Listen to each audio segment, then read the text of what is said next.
വചനത്തിലേക്ക് പോകുന്നതിന് മുമ്പായിട്ട് നമുക്ക് ഒരു വാക്കുകൂടെ കർത്താവിനെ നോക്കി നമുക്ക് പ്രാർത്ഥിക്കാം. സ്നേഹം നിറഞ്ഞ സർവ്വസപിതാവേ, യേശുവേ, അവിടുത്തെ തിരുസാന്നിധ്യത്തിനായിട്ട് ഞങ്ങൾ അങ്ങനെ സ്തുതിക്കുന്നു. അവിടുത്തെ മുമ്പാകെ നിൽക്കുന്നത് കർത്താവ്, അവിടുത്തെ ആ കാൽപാദത്തിലേക്ക് ചേർന്നിരിക്കുന്നത് കർത്താവ് എത്ര വലിയ ഭാഗ്യപദവിയാണ്. ഇന്ന് കർത്താവ് പല ലോക നേതാക്കളെ കേൾക്കാനും വലിയ വലിയ രാഷ്ട്രീയക്കാരെയും വലിയ വലിയ സിനിമാ താരങ്ങളെയൊക്കെ ഇന്റർവ്യൂ ചെയ്യാനും കേൾക്കാനുമായിട്ട് എത്രയോ പേര് അവര് ടിവിയും ഇന്റർനെറ്റും ഒക്കെ ഓൺ ചെയ്യുമ്പോൾ കർത്താവേ, ഞങ്ങളുടെ അരുമനാഥനെ കേൾക്കാനായിട്ട് ഞങ്ങൾ കാതുവെക്കുന്നു. ഞങ്ങളുടെ ഹൃദയത്തിനെ അവിടുത്തെ ആ സ്വരത്തോട് ട്യൂൺ ചെയ്യട്ടെ കർത്താവേ. ഞങ്ങളെ തന്നെ താഴ്ത്തി ഏൽപ്പിച്ച് കർത്താവേ, എന്റെ ഇഷ്ടമൊന്നും വേണ്ട, അവിടുത്തെ ഇഷ്ടം പോലെ ആവട്ടെ എന്ന് പറഞ്ഞുകൊണ്ട് ഞങ്ങളെ ട്യൂൺ ചെയ്യാൻ തക്കവണ്ണം ഞങ്ങളെ സഹായിക്കണം. ഞങ്ങൾക്ക് വേറെ ഒരു വിധത്തിൽ അത് ട്യൂൺ ചെയ്യാൻ പറ്റത്തില്ലല്ലോ. ഞങ്ങൾക്ക് സ്വന്തമായിട്ട് ഞങ്ങളുടേതായ അജണ്ടകളും ഞങ്ങളുടേതായ താല്പര്യങ്ങളും ഞങ്ങളുടേതായ ഇഷ്ടാനിഷ്ടങ്ങളും ഒക്കെ ആയിട്ട് അതിനെല്ലാം മുറുകെ പിടിച്ചുകൊണ്ട് കർത്താവെ അങ്ങേ കേൾക്കാനായിട്ട് ഞങ്ങൾക്ക് ട്യൂൺ ചെയ്യാൻ പറ്റത്തില്ലല്ലോ.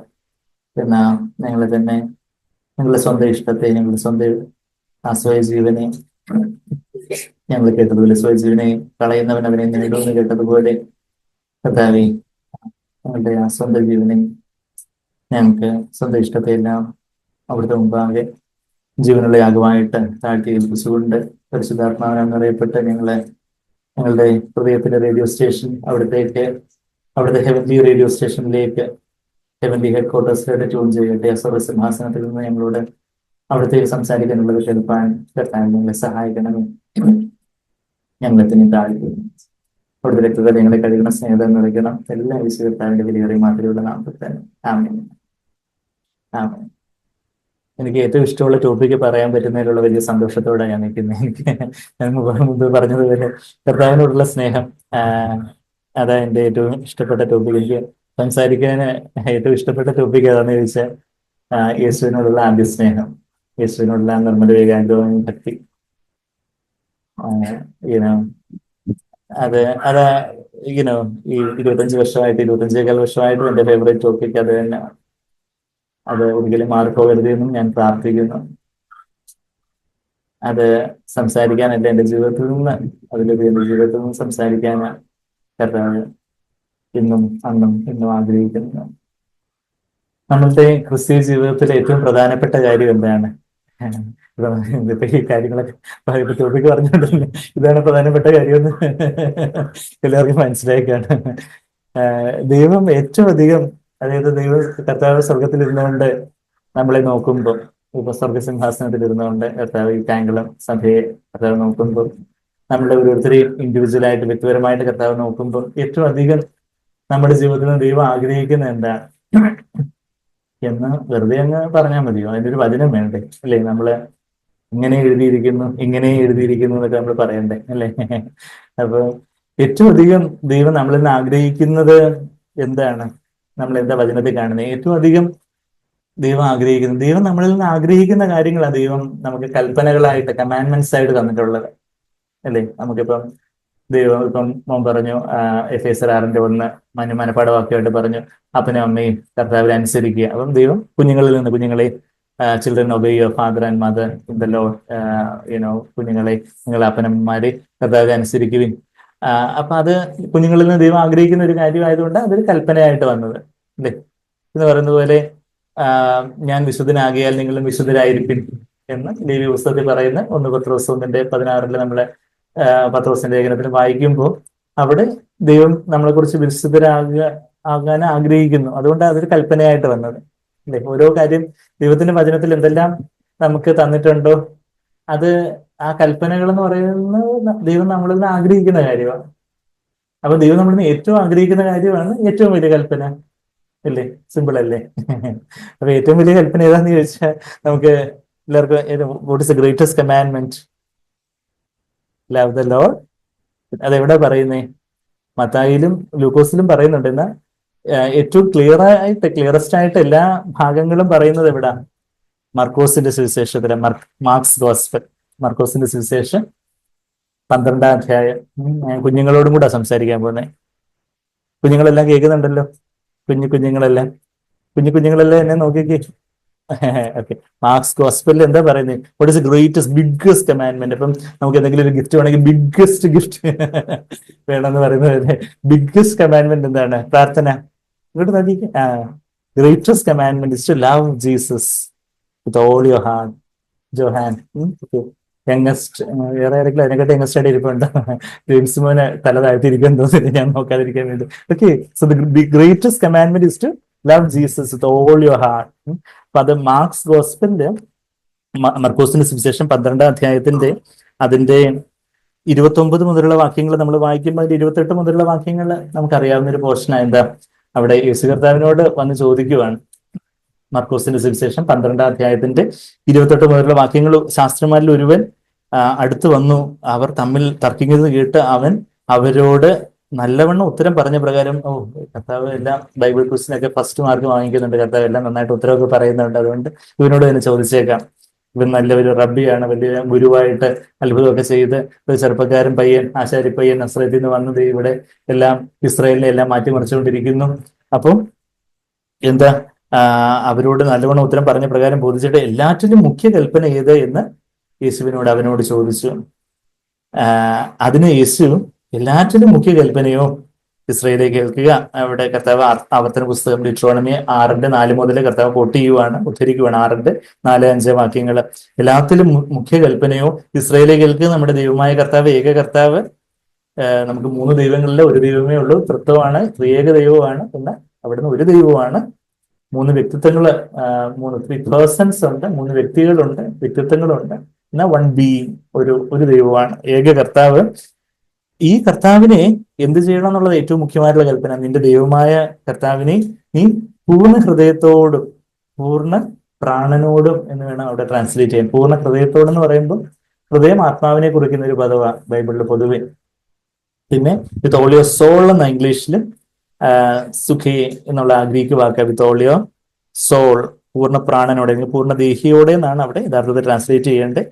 അപ്പം പൂർണ്ണ ഹൃദയത്തോടും എന്ന് പറയുമ്പോൾ പൂർണ്ണ ആത്മാവോടും അവിടെ തന്നെ വന്നു കഴിഞ്ഞു. പിന്നെ പൂർണ്ണ പ്രാണനോടും, പിന്നെ പൂർണ്ണ മനസ്സോടും. ആ പ്രാണനിൽ ഒരു കാര്യം കർത്താവ് സ്പെസിഫൈ ചെയ്ത് പറയുക, പൂർണ്ണ മനസ്സോടെ എന്ന് വെച്ചാൽ ആവർത്തന പുസ്തകം നമ്മൾ എടുത്ത് നോക്കുകയാണെങ്കിൽ അവിടെ പൂർണ്ണ ഹൃദയത്തോടെയും പൂർണ്ണ പ്രാണനോടെയും പൂർണ്ണ ശക്തിയോടെയെന്നേ ഉള്ളൂ. ആവർത്തന പുസ്തകം 6:5 എടുത്ത് നോക്കുകയാണെങ്കിൽ ആ 3 കാര്യങ്ങളേ ഉള്ളൂ. നമ്മൾ എടുത്ത് നോക്കണമെങ്കിൽ പെട്ടെന്ന് എടുത്ത് നോക്കാം. ആവർത്തന പുസ്തകം 6-ാം അധ്യായത്തിന്റെ ബെരോവയിലെ വിശ്വാസികളെ പോലെ നമുക്ക് സഹോദരൻ ഇങ്ങനെയൊക്കെ പറയുന്നത് അതുകൊണ്ട് അങ്ങനെ തന്നെയാണോ എന്ന് പെട്ടെന്ന് തന്നെ നമുക്കൊന്ന് എടുത്ത് നോക്കാം.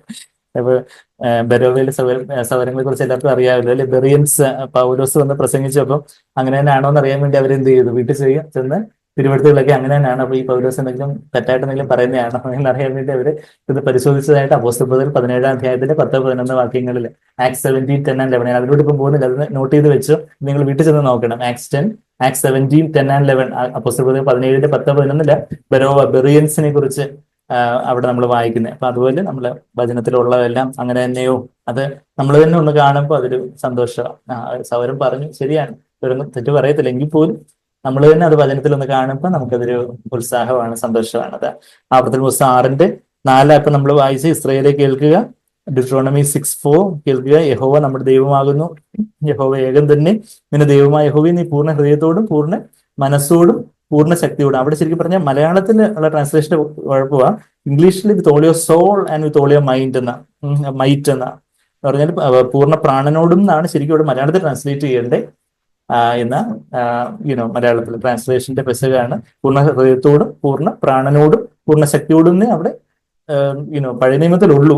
മലയാളത്തിൽ ട്രാൻസ്ലേഷൻ പൂർണ്ണ മനസ്സോടെ ട്രാൻസ്ലേറ്റ് ചെയ്തിരിക്കും. പക്ഷെ അത് നഫഷ് എന്ന് പറയുന്ന എബ്രായ പദം അവിടെ സോൾ, ദേഹിയെ കുറിക്കുന്ന പദമാണ്. ഞാൻ പറഞ്ഞതെന്ന് വെച്ചാൽ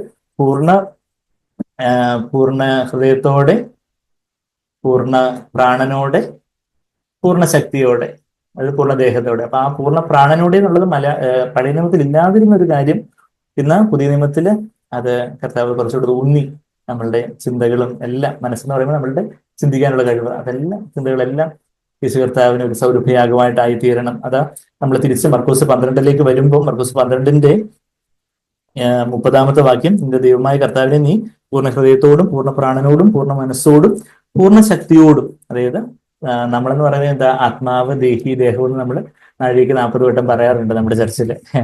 എന്നാൽ ഈ ആത്മാവും ദേഹിയും ഒന്നും പ്രത്യേകമായിട്ട് ഇല്ല എന്ന് പറയുന്ന കൂട്ടരുണ്ട്. നമ്മൾ വിചാരിക്കും, ഓ ഇതിപ്പോ നമ്മൾ എപ്പോഴേ കേൾക്കുന്നതാണ്. എന്നാൽ ക്രിസ്തീയ ലോകത്ത് തന്നെ ഒരു ചില കൂട്ടരുണ്ട്, അവർ പറയുന്നത് ആത്മാവും ദേഹിയും ഒന്നും പ്രത്യേകമൊന്നുമില്ല, ആത്മാവും ദേഹിയും എല്ലാം കൂടെ ഒക്കെ ഉള്ള ഒരു സംഭവമാണ് എന്നുള്ളൊരു കാര്യമാണ് നമ്മളവിടെ യുനോ യുനോ അങ്ങനെയൊക്കെയുള്ള യുനോ അവർ വ്യക്തമായ ഉപദേശം ഇല്ലാതെ അത് ഭയങ്കര ഭയങ്കര ഹയർ ആയിട്ടുള്ള ടീച്ചിങ്, നിങ്ങൾ ട്രൈപാർട്ടൈറ്റ് അങ്ങനെയൊക്കെ പറയുന്നത് പുച്ഛിക്കുന്ന രീതിയിലൊക്കെ പറയുന്ന ആൾക്കാരൊക്കെ ഉണ്ട്. എന്നാൽ നമ്മളുടെ സഭയിൽ നമ്മൾ കേൾക്കുന്ന ആ നിർമ്മലമായിട്ടുള്ള വചനം, അത് നമുക്കത് ഏറ്റെടുക്കാൻ അതിന്റെ അങ്ങനെ ഒരാൾ ആത്മാവും ദേഹിയും എന്താ പറയുക പ്രത്യേകമായിട്ട് ഇല്ല എന്നൊരാൾ പറയുമ്പോൾ, നമുക്കിപ്പോ ഒരാള് പറയുക ഒരു അന്ധനായിട്ടുള്ള ഒരു മനുഷ്യൻ, എനിക്ക് റെഡ് ഗ്രീൻ കളർ ബ്ലൈൻഡ്നെസ് ഉള്ള ഒരാൾ ഇവിടെ ophthalmologist, red green colour blindness ചിലർക്കാണെങ്കിൽ കാണാനൊക്കെ പറ്റും, എന്നാൽ റെഡും ഗ്രീനും തിരിച്ചറിയാൻ പറ്റത്തില്ല. അവരുടെ അടുക്കെ ഈ ഇഷിഹാര സ്റ്റാർട്ടൊക്കെ കൊടുക്കുമ്പോൾ അവര് ഇതൊന്നും കാണുന്നില്ലല്ലോ, ഇതൊന്നും വായിക്കാൻ പറ്റുന്നില്ല. വെച്ചാൽ അവർക്ക് ആ ചില പ്രത്യേക കളർ റെഡും ഗ്രീനും തമ്മിൽ തിരിച്ചറിയാൻ ഒക്കത്തില്ല. അപ്പൊ ഒരാൾ പറയാ ഇതിന് ഇത് ഗ്രീൻ കളർ കണ്ടിട്ട് വേറെ എന്തോ കളർ വന്നോ, അല്ലെങ്കിൽ അവര് എന്ന് പറയുമ്പോൾ നമുക്ക് അവരോട് തർക്കിക്കാൻ തോന്നുന്നതിനെ മറിച്ച് അവരോട് ഒരു സാധാരണ കാണാൻ പറ്റതുകൊണ്ട് പറയുന്നതാണല്ലോ എന്ന് പറയുന്നത് പോലെ ആത്മാവും ദേഹിയും ഒന്നും പ്രത്യേകമായിട്ട് ഇല്ലെന്ന് ഒരാൾ പറയുമ്പോൾ, അങ്ങനെയുള്ള വലിയ വലിയ ഇന്റലക്ച്വൽ ജയൻസ് ആയിട്ടുള്ള ആൾക്കാരെ എന്നോട് തർക്കിക്കാൻ വന്നിട്ടുള്ളതൊക്കെ എനിക്ക് ഓർക്കുന്നുണ്ട്. എനിക്ക് കൂടുതൽ ബുദ്ധി കൂടുമ്പോഴാണല്ലോ ഇവർക്ക് ഇതുപോലെ വേറെ ദുരുപദേശങ്ങളിലോട്ട് പോകുന്നത്. അപ്പൊ അങ്ങനെ ഞാൻ പറയും, ഞാൻ ഇങ്ങനെ മനസ്സിലാക്കുന്നത്, പിന്നെ വചനത്തിൽ നമുക്ക് പറഞ്ഞ് മനസ്സിലാക്കാൻ നോക്കും. പിന്നെ അവർക്ക് they don't want to believe, just want to argue. അവർക്ക് തർക്കിക്കാൻ മാത്രമേ താല്പര്യമുള്ളൂ. ഓക്കെ, നിങ്ങളുടെ ഇഷ്ടപ്പെട്ട് നിങ്ങൾ വിശ്വസിച്ചോ, ഞാനെന്നെ വിശ്വസിച്ചോട്ടെ, നിങ്ങളൊന്ന് എനിക്കൊന്ന് ശ്വാസം വിടാൻ ഇടണ്ട എന്ന് പറയും. നമ്മൾ പിന്നെ വി എഗ്രി ടു ഡിസ്അഗ്രി. അപ്പം ഞാൻ പറയുന്നത് വെച്ചാൽ ആത്മാവ് ദേഹി ദേഹം എന്ന് നമ്മൾ വെറുതെ പറയുന്നില്ല. അത് 1 തെസ്സലോനിക്കർ 5-ാം അധ്യായത്തിന് 23-ാമത്തെ വാക്യം. ഞാൻ ആ വാക്യത്തിലേക്ക് പോകുന്നില്ല, നിങ്ങളത് റെഫറൻസ് ഒന്നുകൂടെ എഴുതി വെച്ചു. നമ്മുടെ പേജ് തീർന്നു പോകത്തില്ല, റെഫറൻസ് ഒന്നുകൂടെ എഴുതി വെച്ചാലും. നമ്മൾ പലപ്പോഴും ഞാൻ ഈ റെഫറൻസ് ഒരുപാട് പ്രാവശ്യം എഴുതിയാണ് എൻ്റെ ഹൃദയത്തില്, നമ്മൾ ഈ ബുക്കിൽ എഴുതുന്തോറും നമ്മുടെ മനസ്സിലും എഴുതപ്പെടും. പിന്നെ അത് നമ്മളെ തന്നെ അതിൽ സമർപ്പിക്കുമ്പോൾ നമ്മുടെ ഹൃദയപലകമയിലും പരിശുദ്ധാത്മാവ് എഴുതും. അപ്പൊ നമ്മള് അത് നമ്മുടെ നോട്ട്സിലും ബുക്സിലും ഒക്കെ ഒന്നുകൂടെ എഴുതി വെച്ചുകൊണ്ട് ഒരിക്കലും ഒരു അധികമായി പോകത്തില്ല. ആർക്കെങ്കിലും ബുക്ക് തീർന്നു പോകുന്നുണ്ടെങ്കിൽ ഞാൻ വാങ്ങിച്ചു തരാം. 1 തെസ്സലോനിക്കർ 5-ാം അധ്യായത്തിന് 23-ാമത്തെ വാക്യത്തിൽ നമ്മൾ ആത്മാവ് ദേഹി ദേഹം. അപ്പൊ ആ ആത്മാവും ദേഹിയും ദേഹവും നമ്മുടെ പേഴ്സണാലിറ്റി, മുഴുവുള്ളവും എല്ലാം കൊണ്ടും, അതായത് നമ്മുടെ ആത്മാവിലെ പരിശുദ്ധാത്മാവ് നിറയണം. നമ്മൾ രക്ഷിക്കപ്പെടുന്നതിന് മുമ്പ് നമ്മുടെ ആത്മാവ് മരിച്ച അവസ്ഥയിലായിരുന്നു. രക്ഷിക്കപ്പെട്ടപ്പോൾ ആത്മാവിലേക്ക് പരിശുദ്ധാത്മാവ് വന്ന് ജീവൻ നൽകിയത്. രക്ഷിക്കപ്പെടുന്നതിന് മുമ്പ് നമ്മൾ മരിച്ച അവസ്ഥയിലാണെന്ന് എവിടെ പറയുന്നേ? Efesiയർ 2:1 നമ്മുടെ പാപങ്ങളിലും അകൃത്യങ്ങളും മരിച്ചവരായിരുന്നു നമ്മളെ എന്നുള്ള വാക്യം. Efesiയർ 2:1 നമുക്ക് എഴുതി വെക്കാം. ഞാൻ അതിലേക്ക് പോകുന്നില്ല, അതൊക്കെ ഹോംവർക്കാണ്. അതൊക്കെ വീട്ടിൽ ചെന്ന് അത് അങ്ങനെ തന്നെയോ ഇല്ലയോ എന്ന് ബെറിയൻസ് ആയിട്ടുള്ള നമ്മുടെ സഹോദരങ്ങളെ, കായംകുളം ചർച്ചിന്റെ കായംകുളൈറ്റ്സ് എന്ന് പറയുന്നത്, കായംകുളമൈറ്റ്സ് സഹോദരങ്ങളെ, ബെറിയൻസിനെ പോലെ നിങ്ങൾ അത് വീട്ടിൽ ചെന്ന് അത് അങ്ങനെ തന്നെയാണ് ഈ സഹോദരൻ വെറുതെ നിങ്ങൾ കളിപ്പിക്കാൻ പറഞ്ഞാണോ എന്ന് ഒന്ന് ചെക്ക് ചെയ്ത് നോക്കണം. Efesiയർ 2:1 വാക്യം എന്താ? നമ്മൾ പാപങ്ങളിലും ട്രസ്പാസസ് ആൻഡ് സിൻസ് എന്ന് നമ്മളവിടെ വായിക്കുന്നുണ്ട്. അപ്പൊ നമ്മള് രക്ഷിക്കപ്പെടുന്നതിന് മുമ്പ് നമ്മുടെ ആത്മാവിൽ നമ്മൾ മരിച്ച അവസ്ഥയിലായിരുന്നു. നമ്മുടെ ദേഹത്തിലും ദേഹിയിലും ഒക്കെ നമുക്ക് ജീവൻ ഉണ്ടായിരുന്നു, എന്നാൽ ആത്മാവിൽ മരിച്ച അവസ്ഥയിലായിരുന്നു. ആ മരിച്ചവനായിരുന്നു എന്നെ കർത്താവ് വീണ്ടെടുത്തു. എന്താ? ആത്മാവിലേക്ക് പരിശുദ്ധാത്മാവ് വന്നു, അപ്പോൾ ജീവൻ ഉണ്ടായി. അപ്പൊ ആ മുഴുവൻ ആത്മാവ് കൊണ്ടും കർത്താവിനെ സ്നേഹിക്കുക എന്ന് പറഞ്ഞാല് നാം നമ്മെ തന്നെ സമ്പൂർണ്ണമായിട്ടും താഴ്ത്തി ഏൽപ്പിക്കുന്നു. നമ്മുടെ ആ ഇച്ഛാശക്തിയാകുന്ന ആ ഒരു സുവർണ്ണ അൾത്താര എന്നൊക്കെ നമ്മൾ പലപ്പോഴും പറയാറുണ്ട്. അതായത് നമ്മുടെ ഡിസിഷൻ മേക്കിംഗ് കപ്പാസിറ്റി, നമ്മുടെ വിൽ പവർ നമുക്കുണ്ട്, നമ്മളൊരു തീരുമാനം എടുക്കാനുള്ള ഒരു കഴിവ്. അവിടെ ഒന്നുകിൽ നമ്മളെ തന്നെ ഉയർത്തി നമ്മുടെ ഇഷ്ടം ചെയ്യുന്നതിന് വേണ്ടി നമുക്ക് തിരഞ്ഞെടുക്കാം, ഒരു ചോയ്സ് ഉണ്ട്, ഒരു തിരഞ്ഞെടുപ്പുണ്ട്. അല്ലെങ്കിൽ നമ്മളെ തന്നെ താഴ്ത്താം, നമ്മുടെ ആ ഒരു ചോയ്സില്, നമ്മുടെ ആ ഇച്ഛാശക്തിയില്, ഇച്ഛയില്, വിൽ പവറില്. അവിടെ നമ്മൾ തന്നെ ദൈവത്തിന്റെ മുമ്പാകെ നമ്മൾ തന്നെ താഴ്ത്തുകയാണെങ്കിൽ കർത്താവായിരിക്കും എന്നെ തന്നെ ഒരു പൂജ്യമായിട്ട്, ഒരു സീറോവായിട്ട് എന്നെ തന്നെ താഴ്ത്തുന്നു എന്ന് പറഞ്ഞ് ഞാൻ എന്നെ തന്നെ താഴ്ത്തി ഏൽപ്പിക്കുകയാണെങ്കിൽ പരിശുദ്ധാത്മാവ് എന്നിൽ വന്ന് നിറയും. എന്നെ സമ്പൂർണ്ണമായിട്ട് ഞാൻ താഴ്ത്തി ഏൽപ്പിക്കുമ്പോൾ കർത്താവിന്റെ സ്നേഹം, കർത്താവിന്റെ ശക്തി, കർത്താവിന്റെ സന്തോഷവും സമാധാനവും എല്ലാം എന്റെ ഹൃദയത്തിൽ വന്ന് നിറയും. അപ്പൊ അങ്ങനെ ആത്മാവില് പരിശുദ്ധാത്മാവ് നിറഞ്ഞ് അത് കവിഞ്ഞൊഴുകി എങ്ങോട്ട് നിറയണം? നമ്മുടെ ദേഹിയിലേക്ക്. ആത്മാവിൽ നിന്ന് കവിഞ്ഞൊഴുകി, ഇപ്പം ആത്മാവ് അതിന്റെ അപ്പുറത്താണെങ്കിൽ അത് നമ്മുടെ ജഡവാകുന്ന തിരശ്ശീലയാണ് രക്ഷിക്കപ്പെടുന്ന സമയത്ത് ചീന്തപ്പെടാൻ തുടങ്ങുന്നത്. അപ്പൊ ആത്മാവിൽ നിന്ന് അത് കവിഞ്ഞൊഴുകി ദേഹിയിലേക്ക്, പിന്നെ ദേഹത്തിലൂടെ എന്ന് പറഞ്ഞാൽ ദേഹിയിലേക്ക് ഇത് ആത്മാവ് പരിശുദ്ധാത്മാവ് കവിഞ്ഞൊഴുകുക എന്ന് പറയുമ്പോൾ നമ്മളുടെ ചിന്തകള്, കൂടുതൽ കൂടുതൽ യേശുവിന് പ്രസാദകരമായിട്ടുള്ള ചിന്തകൾ. മറ്റേത് ഭയങ്കര കയ്പും വിരോധവും നമ്മളെ തന്നെ ഉയർത്തുന്നതും നമ്മുടെ സെൽഫ് സെന്റേർഡ് ആയിട്ടുള്ള തിങ്കിങ് ആയിരുന്നു, സ്വയകേന്ദ്രിതമായ ഒരു ചിന്തകളായിരുന്നു, ചിന്താരീതികളായിരുന്നു രക്ഷിക്കപ്പെടുന്നതിന് മുമ്പ്. എന്ന ഇതിപ്പം ചിന്തകളൊക്കെ കർത്താവിന് ഒരു സൗരഭ്യവാസനയായിട്ട് ഓരോ ചിന്തയെയും ക്രിസ്തുവിനോടുള്ള അനുസരണത്തിൽ പിടിച്ചടക്കി എന്നവിടെ പറയുന്നത്. Bringing captive every thought to the obedience of Christ എന്ന് 2 Corinthians 10:5 പറയുന്നുണ്ട്. ഇത് റെഫറൻസ് എഴുതി വെച്ചാൽ മതി. ഇപ്പൊ അങ്ങോട്ട് ഞാൻ പോകുന്നില്ല. 2 Corinthians 10:5 നമ്മളത് വായിക്കുന്നുണ്ട്. എല്ലാ ചിന്തകളും ഓരോ ചിന്തയും പരിശുദ്ധാത്മാവിന് മാത്രമേ അത് ചെയ്യാൻ പറ്റത്തുള്ളൂ. നമ്മളെ എല്ലാം അത് പരിശുദ്ധാത്മാവ് നമ്മളിൽ നിറഞ്ഞു കവിഞ്ഞൊഴുകുമ്പോൾ അങ്ങനെ നമ്മൾ ക്രിസ്തുവിന്റെ മനസ്സുള്ളവരായിട്ട് അധികമായി തീരും. നാം ക്രിസ്തുവിന്റെ മനസ്സുള്ളവരല്ലോ എന്ന് 1 Corinthians 2:16 പറഞ്ഞു. 1 Corinthians 2:16 അത് എഴുതി വെച്ചാൽ മതി. ഇപ്പം നമുക്ക് എടുക്കാൻ സമയമില്ല. 1 Corinthians 6:14. അങ്ങനെ നമ്മുടെ മനസ്സുകൊണ്ട് പിന്നെ നമ്മുടെ വികാരങ്ങളിലെല്ലാം പരിശുദ്ധാത്മാവിന്റെ കൺട്രോളിലേക്ക് നമ്മുടെ വികാരങ്ങൾ പലരാണെങ്കിൽ വികാരങ്ങളുടെ അടിമകളാ പലരും. അയ്യോ, എനിക്ക് ബൈബിൾ വായിക്കാൻ തോന്നുന്നില്ല, അതുകൊണ്ട് ഞാൻ വായിക്കുന്നില്ല. എനിക്ക് മീറ്റിങ്ങിന് വരാൻ തോന്നുന്നില്ല, അതുകൊണ്ട് ഞാൻ ഓൺലൈനായിട്ട് അറ്റൻഡ് ചെയ്യാം. ഓൺലൈനായിട്ട് വേറെ സാഹചര്യം ഇല്ലാതെ അറ്റൻഡ് ചെയ്യുന്ന സഹോദരങ്ങളെ അപമാനിക്കുകയല്ല. എന്നാൽ ഓൺലൈനായിട്ട് വരാൻ സാഹചര്യം ഉണ്ടായിട്ടും വരാത്ത സഹോദരങ്ങൾ ആരാണെന്നുള്ളത്, ആർക്കാണ് തൊപ്പികൾ ചേരുന്നത് അവര് ആ തൊപ്പി എടുക്കാം. അവരെ ഞാൻ കർശനമായി ശാസിച്ചുകൊണ്ട് പറയുകയാണ് ചിരിച്ചുകൊണ്ട്. ഞാൻ ആരെയും വിധിക്കുകയല്ല, എന്തെങ്കിലും സാഹചര്യങ്ങളോ ഉണ്ടായിരിക്കും. പക്ഷെ എങ്കിലും ഓൺലൈനായിട്ട് വരാനുള്ള ഒരു സാഹചര്യം ഉണ്ടായിട്ടും ഓൺലൈനായിട്ട് അറ്റൻഡ് ചെയ്യുന്നത് ദുഃഖപൂർണമായ ഒരു കാര്യമാണ്. അപ്പൊ അങ്ങനെ അപ്പൊ നമ്മുടെ ഫീലിങ്സ് ചിലപ്പോൾ ശരിയാണ്. പക്ഷെ നമുക്കിപ്പം 10 മണിക്ക് ഇവിടെ ഒരു നമ്മളുടെ ജോലിയുടെ ഇന്റർവ്യൂ ഉണ്ട്, അല്ലെങ്കിൽ പാസ്പോർട്ട് വിസ വെരിഫിക്കേഷൻ ഉണ്ട് എന്നുണ്ടെങ്കിൽ നമ്മളെല്ലാവരും 10 മണിക്ക് അല്ല 9:30 9 മണിക്ക് എത്തിച്ചേരും. നമുക്ക് ബാക്കിയെല്ലാം നമ്മള് അതെല്ലാം മുൻഗണനകളും പ്രയോറിറ്റീസ് എല്ലാം മാറ്റി നമ്മൾ എത്തിച്ചേരും. പക്ഷെ ബാക്കി ചർച്ച മീറ്റിംഗ് നമുക്ക് ഓൺലൈനായിട്ടെങ്കിലും ഒന്ന് പേര് കാണിച്ചാൽ മതി. പിന്നെ എല്ലാ ആഴ്ചയും ഇങ്ങനെ ഓരോ പ്രസംഗങ്ങളൊക്കെ വരും. അടുത്ത ആഴ്ച അടുത്ത പ്രസംഗം വരും, വരുന്നോണ്ടിരിക്കും. അപ്പൊ അങ്ങനെയുള്ളൊരു മനോഭാവമല്ല, മറിച്ച് എല്ലാം പച്ചക്ക് പറയുന്ന കൂട്ടത്തിലായതുകൊണ്ട് സൗകര്യങ്ങളെ അത് നേരായിട്ടുള്ള ആത്മാവിലേക്ക് അപ്പൊ അങ്ങനെ ഓഫ്ലൈനായിട്ട് തന്നെ വരാൻ സാഹചര്യമുള്ളവർ ഓഫ്ലൈനായിട്ട് തന്നെ വരാൻ ഉത്സാഹിപ്പിക്കുന്നു. അപ്പം ഞാൻ പറഞ്ഞു വരുന്നത് വെച്ചാൽ നമ്മളുടെ വികാരങ്ങളുടെ അടിമകളല്ല. ചിലരാണെങ്കിൽ അയ്യോ എനിക്ക് ഇപ്പൊ കൊച്ചു പിള്ളേര് രാവിലെ എഴുന്നേറ്റിട്ട് പ്രാർത്ഥന പറയും, എനിക്ക് സ്കൂളിൽ പോകാൻ തോന്നുന്നില്ല, അതുകൊണ്ട് ഞാൻ പോകുന്നില്ലെന്ന് പറയാൻ നല്ല അടി കൊടുത്തിട്ട് റെഡിയാക്കി വാനിക്കൊണ്ടിരുന്നു. അങ്ങനെ ചെയ്യണം. അങ്ങനെ ചെയ്തില്ലെങ്കിൽ, അങ്ങനെ ചെയ്യാത്ത ചില മാതാപിതാക്കളില് നല്ല വളർത്തപ്പെട്ട ചില ആളുകൾ പിന്നീട് വലുതായിട്ട് വലിയ പ്രശ്നങ്ങളൊക്കെ ആയിട്ട് എന്നിടയ്ക്ക് കൗൺസിലിംഗ് വരാറുണ്ട്. അപ്പൊ അവരെന്ന് പറയും, ഡോക്ടർ ഞാൻ സ്കൂളിലൊന്നും പോകത്തില്ലായിരുന്നു, ഞാൻ ഇങ്ങനെ അങ്ങ് മടി പിടിക്കുമായിരുന്നു. അപ്പം മടി പിടിക്കുമ്പോൾ എന്ത് ചെയ്യും, എന്റെ പേരൻസ് അയ്യോ മോനെ പോകണ്ടെന്നൊക്കെ പറഞ്ഞ് ഇങ്ങനെ താലോലിച്ച് അങ്ങനെയൊക്കെ ഇരുത്തി അത് കഴിഞ്ഞിട്ട് പിന്നെ അങ്ങനെ ഓരോ കാര്യത്തിലും അങ്ങനെ ആയിട്ട് എനിക്കിപ്പോ ഒന്നും ചെയ്യാൻ പറ്റത്തില്ല അങ്ങനെയൊക്കെ പറഞ്ഞ് ഞാൻ വെറുതെ പറയുമല്ലോ. അങ്ങനെയുള്ള ആൾക്കാർ വലിയ പിന്നെ മാനസികമായിട്ടുള്ള വലിയ പ്രയാസങ്ങളും കാര്യങ്ങളും ഒക്കെ ആയിട്ട് ഇങ്ങനെ വരുന്ന കാര്യങ്ങളും ഉണ്ട്. അപ്പൊ ഞാൻ പറയുന്നത് ചിലപ്പോൾ കുഞ്ഞുങ്ങളാണെങ്കിൽ അവര് പോകുന്നില്ലെന്ന് തോന്നിയാൽ നല്ല അടി കൊടുത്ത് അപ്പൊ റെഡിയാക്കി. അങ്ങനെ നമ്മുടെ കുഞ്ഞുങ്ങൾ പറയുന്നില്ല, ഞാൻ പറയാം അവർക്ക് സ്കൂളിൽ പോകാൻ ഇഷ്ടമാണ്. അവർ എന്നാ സ്കൂൾ തുറക്കണേന്ന് ചോദിച്ചുകൊണ്ടിരിക്കും.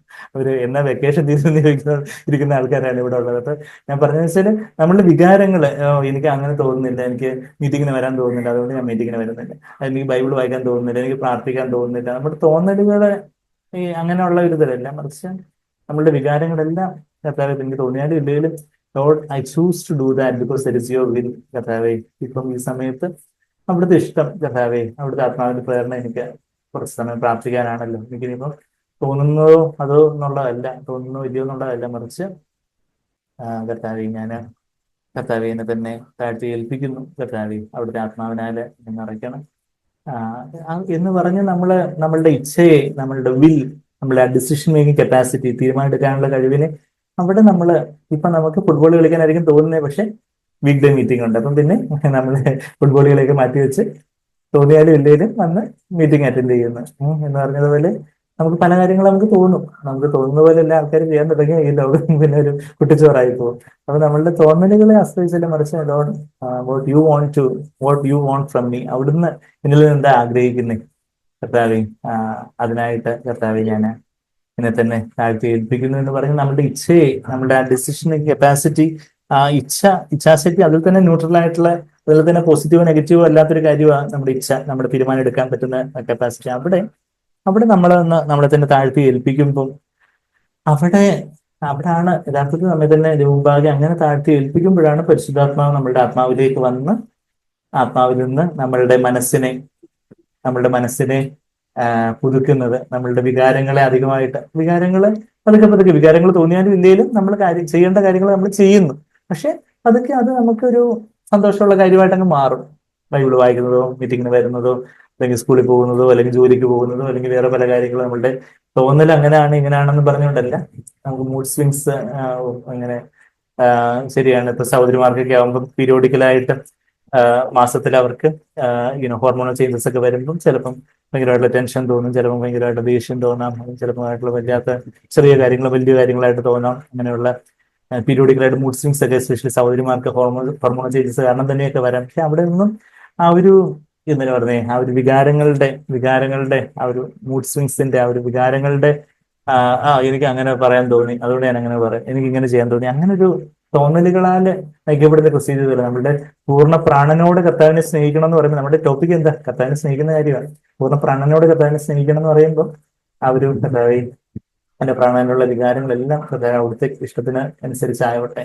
അപ്പൊ നമ്മളുടെ ചിന്തകള്, നമ്മളുടെ വികാരങ്ങള്, പിന്നെ നമ്മളുടെ തീരുമാനങ്ങൾ, അത് ചിന്തകളും വികാരങ്ങളും തീരുമാനങ്ങളുമാണ്. മൂന്ന് കാര്യമാണ് നമ്മളുടെ ദേഹിയിലുള്ളത്. അപ്പം നമ്മുടെ തീരുമാനങ്ങൾ കർത്താവ് ഞാൻ എന്ത് പ്ലാൻ ചെയ്യുന്നു, എന്ത് ചിന്തിച്ചുകൊണ്ടിരിക്കുന്നു, അല്ലെങ്കിൽ എന്ത് കാര്യം കാണുന്നു, എന്ത് കാര്യം കേൾക്കുന്നു, നമ്മുടെ ദേഹം നമ്മൾ എങ്ങനെ ഉപയോഗിക്കുന്നു എന്നുള്ളത് നമ്മുടെ തീരുമാനങ്ങളെ അനുസരിച്ച്, ദേഹിയുടെ തീരുമാനത്തിൽ നിന്നാണ് നമ്മുടെ ദേഹം എങ്ങനെ ഉപയോഗിക്കുന്നു എന്നുള്ളത്.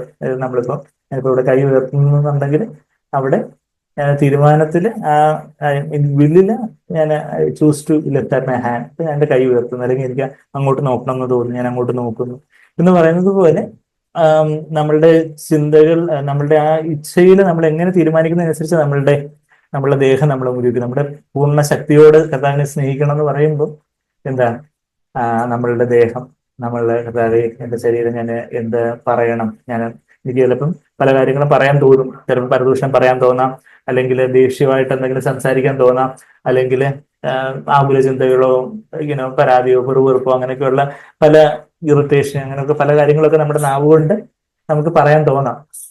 പക്ഷെ ആ സമയത്ത് കർത്താവെ കേൾക്കുന്നവർക്ക് കൃപ ലഭിക്കുന്ന വാക്കുകൾ മാത്രം പറയാൻ. ഇന്നലെ ഞാനത് ആരോ സൗരങ്ങളോട് ഏതോ ഓൺലൈൻ കൺസൾട്ടേഷനിലായിരുന്നു പറഞ്ഞു. എഫേസർ 4:29 നമുക്ക് എല്ലാവർക്കും അറിയാവുന്ന വാക്യമല്ലേ, അവർ എഴുതി വെക്കാം. എഫേസർ 4:29 കേൾക്കുന്നവർക്ക് കൃപ ലഭിക്കുന്ന വാക്കുകൾ, മറ്റുള്ളവർക്ക് കേൾക്കുമ്പോൾ പരിശുദ്ധാത്മാവിന്റെ ശക്തിയാകുന്ന കൃപ ലഭിക്കുന്ന വാക്കുകൾ സംസാരിക്കാൻ അധികം നമ്മളെ കുറിച്ച് ആഗ്രഹിക്കുന്നത്. അപ്പൊ അങ്ങനെ നമ്മുടെ നാവ് കൊണ്ട് എല്ലാം കൊണ്ട് നമുക്ക് കർത്താവിനെ സ്നേഹിക്കുന്ന ഒരു കാര്യം. അപ്പൊ ഞാൻ പറഞ്ഞു വന്നേ എന്താ, ഇത്രയും നേരം നമ്മൾ എന്താ പറഞ്ഞു വന്നേ? കർത്താവിനെ പൂർണ്ണ ഹൃദയത്തോടെ, അതായത് പൂർണ്ണ ആത്മാവോടെ, പൂർണ്ണ പ്രാണനോടെ, പൂർണ്ണ മനസ്സോടെ, പൂർണ്ണ ശക്തിയോടെ കർത്താവിനെ സ്നേഹിക്കുന്ന ഒരു കാര്യം. അതാ ദൈവം ഏറ്റവും അധികം നമ്മളിൽ നിന്ന് ആഗ്രഹിക്കുന്ന ഒരു കാര്യം. ആ ഒരു സ്നേഹമാണ്. ദൈവം ആദാമിനെ അവയൊക്കെ സൃഷ്ടിച്ചപ്പോ നമ്മളെ എല്ലാത്തിലും ഏറ്റവും from the beginning, in the beginning എങ്ങനെയായിരുന്നു, തുടക്കത്തിൽ എങ്ങനെയായിരുന്നു എന്നുള്ളൊരു കാര്യം നമ്മൾ ചിന്തിക്കുമ്പോൾ അതിന്റെ ആ ഒരു കാര്യങ്ങളുടെ ഒരു നിജസ്ഥിതി, അതിന്റെ ഒരു പർപ്പസ്. ഇപ്പം മാരേജ് എന്ന് പറയുമ്പോൾ ഇന്ന് നമ്മുടെ പോസ്റ്റ് മോഡേൺ വേൾഡിലെ മാരേജിലേക്ക് നോക്കുമ്പോൾ അത് അവിടെ നിന്ന് വെച്ച് നമ്മുടെ ഉപദേശം എടുക്കാൻ തോന്നിയ, അല്ലെങ്കിൽ ഇന്നത്തെ ക്രിസ്ത്യാനികളുടെ വിവാഹത്തിന്റെ നിലവാരം വെച്ച് നമ്മൾ മാരേജിനെ ഡിഫൈൻ ചെയ്ത് നോക്കിയ പ്രശ്നമാണ്. എന്നാൽ ആദ്യം തുടക്കത്തിൽ എങ്ങനെയായിരുന്നു, ദൈവം എന്താണ്, എങ്ങനെ മാരേജ് ഇൻസ്റ്റിറ്റ്യൂട്ട് ചെയ്തത്, ദൈവത്തിന്റെ എന്ത് പറഞ്ഞുകൊണ്ടാണ് കർത്താവ് അത് ചെയ്തത് എന്ന് പറയുന്നത്. അപ്പം നമുക്ക് അതിന്റെ ഓരോന്നിന്റെ അതിന്റെ ആ ഒരു ഒറിജിനൽ ആയിട്ടുള്ള കാര്യങ്ങളുടെ ഒരു ഒറിജിനൽ, എല്ലാത്തിന്റെ ഡ്യൂപ്ലിക്കേറ്റ് അല്ല, ഒറിജിനൽ ആയിട്ടുള്ള ഒരു പേർപ്പസ് എന്ന് പറയുന്നത് പോലെ ദൈവം ആദിയിൽ, നമുക്ക് എല്ലാവർക്കും അറിയാവുന്ന വാക്യമാണെങ്കിൽ നമുക്ക് ആ ഉൽപ്പത്തി പുസ്തകത്തിലേക്ക് ഒന്ന് പോവാം. ആദിയിൽ ദൈവം മനുഷ്യനെ സൃഷ്ടിക്കുമ്പോൾ ദൈവം എന്തിനു വേണ്ടിയാ സൃഷ്ടിച്ചേ? കുറെ കാര്യങ്ങളൊക്കെ, എനിക്ക് കുറെ കാര്യങ്ങളൊക്കെ ഇവിടെ ഒരു തോട്ടമുണ്ട്, അത് കാപ്പാനായിട്ട് കുറച്ച് വേലക്കാരെ വേണം, അതുകൊണ്ട് 2 അങ്ങ് സൃഷ്ടിച്ചേക്കാം, ഒരു ആദാമും അവ ഇരിക്കട്ടെ എന്ന് പറഞ്ഞ് അങ്ങനെയാണ് സൃഷ്ടിച്ചത്. ഇല്ല, ദൈവത്തിനാണെങ്കിൽ സേവകാത്മാക്കളായിട്ട്, മിനിസ്ട്രിങ് സ്പിരിറ്റ്സ് ആയിട്ട് കോടിക്കണക്കിന് ദൂതന്മാരുണ്ട്. സേവകാത്മാക്കൾ, ദൂതന്മാരെ മിനിസ്ട്രിങ് സ്പിരിറ്റ്സ് എന്നാണ് എബ്രായർ 1:14 വായിക്കുന്നത്. അവിടെ ഞങ്ങൾ പോകുന്നില്ല, എഴുതി വെക്കാം. എബ്രായർ 1:14 മിനിസ്ട്രിങ് സ്പിരിറ്റ്സ് എന്നാ എബ്രായർ 1:14 അല്ലയോ ഞാൻ ഒന്നുകൂടെ കൺഫേം ചെയ്തോട്ടെ. എബ്രായർ 1 ഇപ്പം രോഗക്കാരായിട്ടുള്ള സഹോദരങ്ങൾ ഇന്ന് നോക്കിയിട്ട് എബ്രായർ 1:14 എന്റെ ഓർമ്മ ഞാനൊന്ന് നോക്കട്ടെ. എബ്രായർ അല്ലെങ്കിൽ അതായത് അതുപോലുള്ള ഒരുപാട് ദൂതന്മാരൊക്കെ എബ്രായർ 1:14 തന്നെ. Are not all ministering spirits, സേവകാത്മാക്കളല്ലയോ, സേവകാത്മാക്കളല്ലയോ. അത് എബ്രായർ 1 അവസാനത്തെ വാക്യം 14 വാക്യം. അപ്പൊ ഞാൻ പറഞ്ഞാൽ അതുപോലെ ദൈവത്തിന് എന്ത് വേണമെങ്കിലും ചെയ്യാൻ, ഒരു മല മറിച്ചിടാൻ വേണ്ടി ദൈവത്തിനൊന്ന് പറഞ്ഞാൽ മതി, എത്ര ദൂതന്മാർ എന്ത് വേണമെങ്കിലും ചെയ്യാൻ വേണ്ടി ചൊൽപ്പടിക്ക് എത്രയോ ദൂതന്മാരുണ്ട്. എന്നാൽ ആ ദൂതന്മാരാരും ദൈവത്തിന്റെ സ്വരൂപത്തിലും സാദൃശ്യത്തിലും, ദൈവത്തിന് അതേ നേച്ചറിലല്ലായിരുന്നു. അതുകൊണ്ട് ദൈവത്തിന് അവരോടൊരു സ്നേഹബന്ധം, ഒരു സ്നേഹബന്ധം. ഇപ്പം ഇവിടെ ഒരു ഉറുമ്പ് നടന്നു പോവുകയാണ്, ഉറുമ്പിനോട് എനിക്ക് വലിയ സ്നേഹമാണ്, ഉറുമ്പെ ഞാൻ നിന്നെ സ്നേഹിക്കുന്നു എന്ന് പറഞ്ഞുകൊണ്ട് ചെല്ലുമ്പോഴത്തേക്ക് ഉറുമ്പ് ചിലപ്പോൾ പേടി ചെയ്യോ, ദൈവം വലിയൊരു രാക്ഷസം വരും എന്ന് പറഞ്ഞ് ഉറുമ്പ് അങ്ങോട്ട് തിരിഞ്ഞു പോകും. എന്ന് വെച്ചാൽ ഉറുമ്പിന് ഞാൻ പറയുന്നത് മനസ്സിലാവത്തില്ല. ഞാനും ഉറുമ്പും വേറെ രണ്ട് നേച്ചറാണ്. പക്ഷെ ഞാൻ എൻ്റെ കുഞ്ഞിനോട് കുഞ്ഞെ ഞാൻ സ്നേഹിക്കുന്നു, ഐ ലവ് യു മോൾ എന്ന് പറയുമ്പോൾ ഷി അണ്ടർസ്റ്റാൻഡ്സ്, കുഞ്ഞിന് മനസ്സിലാവും. She will hug me and cling close to me. ആ ഒരു സ്നേഹബന്ധം അത് അതേ നേച്ചറിലുള്ളയാണെങ്കിൽ നമുക്ക് ഒരു സ്നേഹബന്ധം, സ്നേഹം പങ്കിടാനൊക്കെ ഉള്ളൂ. അപ്പൊ ദൈവം സ്നേഹമായതുകൊണ്ട് ദൈവം നിത്യതയും മുതലേ പിതാവും പുത്രനും പരിശുദ്ധാത്മാവുമായിട്ടാണ് ദൈവം സ്ഥിതി ചെയ്യുന്നത്. നമ്മുടെ മുസ്ലിം സൗരങ്ങൾ പോലെ ദൈവത്തിന് ഒരു മുസ്ലിം സൗരങ്ങൾ പറയുന്ന പോലെ ദൈവത്തിന് ഒരു വ്യക്തിത്വം ഉണ്ടായിരുന്നു എന്നുണ്ടെങ്കിൽ ദൈവ സ്നേഹമെന്ന് പറയാനൊക്കത്തില്ല. അതിന്റെ ലോജിക്ക് എന്താ? സ്നേഹമാവണമെങ്കിൽ പകരപ്പെടണം. അപ്പൊ എല്ലാം സൃഷ്ടിച്ചതിന് ശേഷമാണ് ദൈവം സ്നേഹിച്ച് സ്നേഹം തുടങ്ങിയെന്ന് പറയേണ്ടി വരും. പക്ഷെ എന്നാൽ ബൈബിൾ വെളിപ്പെടുത്തുന്ന ദൈവം സത്യദൈവമാണെന്നുള്ളതിന്റെ ഒരു ലോജിക്കലായിട്ടുള്ള ഒരു തെളിവ് വേണമെന്നുണ്ടെങ്കിൽ എന്താ, ദൈവം സ്നേഹമാണെന്ന് പറയുമ്പോൾ പകരപ്പെടുന്ന ഒരു കാര്യമേ സ്നേഹമുള്ളൂ. അപ്പം ആദ്യം മുതലേ, എല്ലാ സൃഷ്ടിക്കും മുതലേ ദൈവം ഒരു വ്യക്തി മാത്രമായിരുന്നു എന്നുണ്ടെങ്കിൽ God is love, God is eternally love നമുക്ക് പറയാൻ പറ്റത്തില്ല. അപ്പം ദൈവം നിത്യമായിട്ട് സ്നേഹമായിരുന്നിരിക്കണമെങ്കിൽ ദൈവം he has to be more than one person. അതുകൊണ്ട് ദൈവം നിത്യത മുതൽക്കേ നമ്മളുടെ ചിന്തയ്ക്കൊക്കെ ഉപരിയായിട്ട് അത് നിത്യത മുതൽക്കേ from the beginning he exercises three persons, പിതാവ് പുത്രൻ പരിശുദ്ധാത്മാവുള്ള ഒരു സ്നേഹബന്ധം. എന്നാൽ ആ സ്നേഹബന്ധം അത് നിറഞ്ഞു കവിഞ്ഞ് ഇനിയും അനേകരിലേക്ക് പകരണം നമ്മുടെ രൂപത്തിലും സാദൃശ്യത്തിലും. അതാണ് നമ്മൾ 21 26 വായിക്കുമ്പോൾ ലെറ്റസ്, നമുക്ക്, അതായത് നമ്മുടെ അനന്തരം ദൈവം നാം, അതായത് ഞാൻ എന്റെ സ്വരൂപത്തിൽ നിന്നുള്ളതല്ല, നാം നമ്മുടെ സ്വരൂപത്തിൽ. ഈ രാജാക്കന്മാരൊക്കെ നാം എന്ന് പറയുന്ന പോലെ അതുപോലെ ഉള്ളതല്ല, എന്നാൽ പ്ലൂറലായിട്ടാണ് അവിടെ എബ്രായ ഭാഷയിലാണല്ലോ പഴയ നിയമം എഴുതപ്പെട്ടിട്ടുള്ളത്. എലോഹിം ആ ഒരു പ്ലൂറലായിട്ടുള്ള ഒരു കാര്യമാണ്. ഒന്നിൽ കൂടുതൽ ആൾക്കാർ തമ്മിൽ സംസാരിക്കുകയാണ് പിതാവും പുത്രനും പരിശുദ്ധാത്മാവ് ആയിട്ടുള്ള ആ ഒരു കൂട്ടായ്മയിൽ നാം നമ്മുടെ സ്വരൂപത്തിൽ, നമ്മുടെ സാദൃശ്യപ്രകാരം മനുഷ്യനെ ഉണ്ടാക്കുക. അത് കഴിഞ്ഞിട്ട് വീണ്ടും 27 വാക്യത്തിലും വീണ്ടും അതിന് പറയും, ഇങ്ങനെ ദൈവം തന്റെ സ്വരൂപത്തിൽ മനുഷ്യനെ സൃഷ്ടിച്ചു, ദൈവത്തിന്റെ സ്വരൂപത്തിൽ അവനെ സൃഷ്ടിച്ചു, ആണും പെണ്ണുമായി അവരെ സൃഷ്ടിച്ചു. ഇപ്പം ദൈവത്തിന് ഈ സൃഷ്ടി നടത്തുമ്പം ദൈവത്തിന്റെ ഹൃദയത്തിലുള്ള താല്പര്യം എന്താ? പിതാവും പുത്രനും പരിശുദ്ധാത്മാവും അവര് ഒന്നായിരിക്കുന്നത് പോലെ ഞങ്ങളോട് ഒന്നായിരിക്കാനായിട്ട് നിങ്ങളുടെ അതേ നേച്ചർ, അതേ സ്വരൂപത്തിലും സാദൃശ്യത്തിലും, വീണ്ടും വീണ്ടും രണ്ട് വാക്ക് അവിടെ എബ്രായ ഭാഷയിലും ഇംഗ്ലീഷിലും മലയാളത്തിലും ഒക്കെ, സ്വരൂപത്തിലും സാദൃശ്യത്തിലും, according to our image, according to our likeness, ആ കാര്യങ്ങൾ ഒന്നുകൂടെ വ്യക്തമാക്കാൻ വേണ്ടി ആ ദൈവത്തിന് അതേ സ്വരൂപത്തിൽ അതേ സാദൃശ്യത്തിലുള്ള രണ്ടുപേരെ ആണും പെണ്ണുമായിട്ട് ആദ്യം ആദാമിനെ സൃഷ്ടിച്ചതിന് ആദാമിനെ അനസ്തീഷയൊക്കെ കൊടുത്ത് അല്ലെങ്കിൽ ഉറങ്ങി കിടത്തിയിട്ട് വാരിയിലൊക്കെ ഊരി അവിടെയും സൃഷ്ടിച്ച കാര്യമൊക്കെ നമ്മൾ അതിന്റെ ഡീറ്റെയിൽഡ് ആ ഒരു അതിന്റെ വിവരണം നമ്മള് 2-ാം അധ്യായത്തിൽ വായിക്കുന്നുണ്ടല്ലോ. അപ്പം അത് കഴിഞ്ഞിട്ട് അവരെ സൃഷ്ടിച്ച് അവരുടെ ആദ്യത്തെ ദിവസം 6-ാം ദിവസത്തിന് അവസാന പകുതിയിലാണ് അവരെ സൃഷ്ടിക്കുന്നത്. അതിനുശേഷം 7-ാമത്തെ ദിവസം നിങ്ങൾ ചെന്ന് തോട്ടത്തിൽ ചെന്ന് ഒത്തിരി പണിയൊക്കെ ഉണ്ട്, അവിടെ ചെന്ന് തോട്ടമൊക്കെ കത്തോണം എന്നാണ് പറഞ്ഞില്ല. ആദ്യത്തെ ദിവസം, അതായത് അവരെ സംബന്ധിച്ചുള്ള ആദ്യത്തെ ദിവസം, ദൈവത്തിന്റെ സൃഷ്ടിയുടെ ടൈം ടേബിളിലുള്ള 7-ാമത്തെ ദിവസം ദൈവം അവരുമായിട്ട് വിശ്രമിക്കുക, സാബത്ത് റെസ്റ്റ്, വലിയൊരു ജോലിയിൽ പ്രവേശിക്കുകയാണ്. ആദ്യം തന്നെ ഒരു വെക്കേഷൻ 1 month എടുത്തോളാം പറയുവാണെങ്കിൽ എത്ര നല്ല മാനേജർ, ആദ്യം തന്നെ ഒരു with pay, with full salary, with travel allowance, daily allowance, ഒരു 1 month വെക്കേഷൻ എന്ന് പറയുവാണെങ്കിൽ എത്ര നല്ല കമ്പനിയാണ്. എല്ലാവർക്കും വീട്ടിൽ ലൈക്ക് ജോയിൻ, അങ്ങനെ 1 മാസം കഴിയുമ്പോഴത്തേക്കും റിസൈൻ ചെയ്യുന്ന ചിലർ നോക്കും വെക്കേഷൻ കഴിയുമ്പോഴത്തേക്കും. എന്നാൽ അതുപോലെ ദൈവം പറയുവാണ്, ആദ്യമൊക്കെ അവിടെ തോട്ടമൊക്കെ അവിടെ കിടക്കട്ടെ, എനിക്ക് നിങ്ങളെയാ വേണ്ടേ എന്ന് പറഞ്ഞ് ദൈവം അവരുമായിട്ട് വിശ്രമിക്കുന്ന ഒരു കാര്യമാണ്. അതിന്റെ 2-ാം അധ്യായത്തിന്റെ 2-ാമത്തെ വാക്യത്തില് താൻ ചെയ്ത പ്രവൃത്തിയൊക്കെയും ദൈവം തീർത്ത ശേഷം താൻ ചെയ്ത സകല പ്രവൃത്തിയിൽ നിന്നും 7-ാം ദിവസം നിവർത്തനായി എന്നൊക്കെ പറയുമ്പോൾ നമ്മുടെ മലയാള പരിഭാഷയൊക്കെ കേൾക്കുമ്പോഴത്തേക്ക് നമുക്ക് എന്തെങ്കിലും പറ്റിപ്പോയോ, ഇത് നിവർത്തി എന്ന പോലെ നിർവൃതി അടങ്ങുന്നൊക്കെ തോന്നിപ്പോ. പക്ഷെ നിവർത്തനായി എന്ന് പറഞ്ഞാൽ ഇത്രയേ ഉള്ളൂ, വിശ്രമിച്ചു എന്നുള്ളതേ ഉള്ളൂ. ഗോഡ് റെസ്റ്റഡ്, ദൈവം വിശ്രമിച്ചു എന്നങ്ങ് എഴുതിയായിരുന്നെങ്കിൽ നമുക്ക് സാധാരണ മലയാളികൾക്ക് മനസ്സിലായോ. അത് പഴയ മലയാളമായതുകൊണ്ട് അവരങ്ങനെ എഴുതിയേക്കും. അത് തെറ്റായിട്ടുള്ള പരിഭാഷ ആയിരിക്കത്തില്ല, ശരിയായ പരിഭാഷയായിരിക്കുന്ന പഴയ മലയാളമായതുകൊണ്ട് ഗോഡ് റെസ്റ്റഡ്. എബ്രാഹിം ഭാഷയിലും സബാത്ത്, ഇതിൽ നിന്ന് സാബത്ത് എന്നുള്ള വാക്കൊക്കെ നമ്മൾ എടുക്കുന്നത്. ടു സബാത്ത് എന്ന് പറഞ്ഞ വേർബൽ ഫോം, ക്രിയാരൂപം, ടു സീസ്, റെസ്റ്റ് ഫ്രം ലേബർ എന്നുള്ളത്. ഗോഡ് നിവർത്തനായി എന്ന് പറയുമ്പോൾ അവിടെ ദൈവം വിശ്രമിച്ചു എന്ന് അവിടെ എഴുതി വെച്ചാൽ നമുക്ക് കുറച്ചുകൂടെ മലയാളത്തിൽ മനസ്സിലാവും. താൻ സൃഷ്ടിച്ചുണ്ടാക്കി, മൂന്നാമത്തെ വാക്യം, ഉൽപ്പത്തി 2:3 മൂന്നാമത്തെ വാക്യം, താൻ സൃഷ്ടിച്ചുണ്ടാക്കിയ സകല പ്രവൃത്തിയിൽ നിന്നും അന്ന് വിശ്രമിച്ചത് കൊണ്ട് ദൈവം 7-ാം ദിവസത്തെ അനുഗ്രഹിച്ച് ശുദ്ധീകരിച്ചു. ആ ഒരു വിശ്രമത്തിലാണ് ദൈവത്തിന്റെ അനുഗ്രഹവും ശുദ്ധീകരണവും. നമ്മളുടെ ജീവിതത്തിലും നമുക്ക് പാപത്തെ ജയിക്കാനൊക്കെ വലിയ താല്പര്യമുള്ള ആൾക്കാര്, പാപത്തെ നമ്മുടെ CFC ചർച്ചിലുള്ള പാപത്തെ ജയിക്കാൻ നമ്മുടെ കർത്താവിനായിട്ട് അത് ചെയ്യണം, ഇത് ചെയ്യണം, അത് ചെയ്യണം എന്നാൽ എവിടെ ശുദ്ധീകരണം നടക്കുകയുള്ളൂ? ദൈവത്തിന്റെ ഒരു അനുഗ്രഹവും ശുദ്ധീകരണവും എവിടാ? വിശ്രമത്തിലാണ്.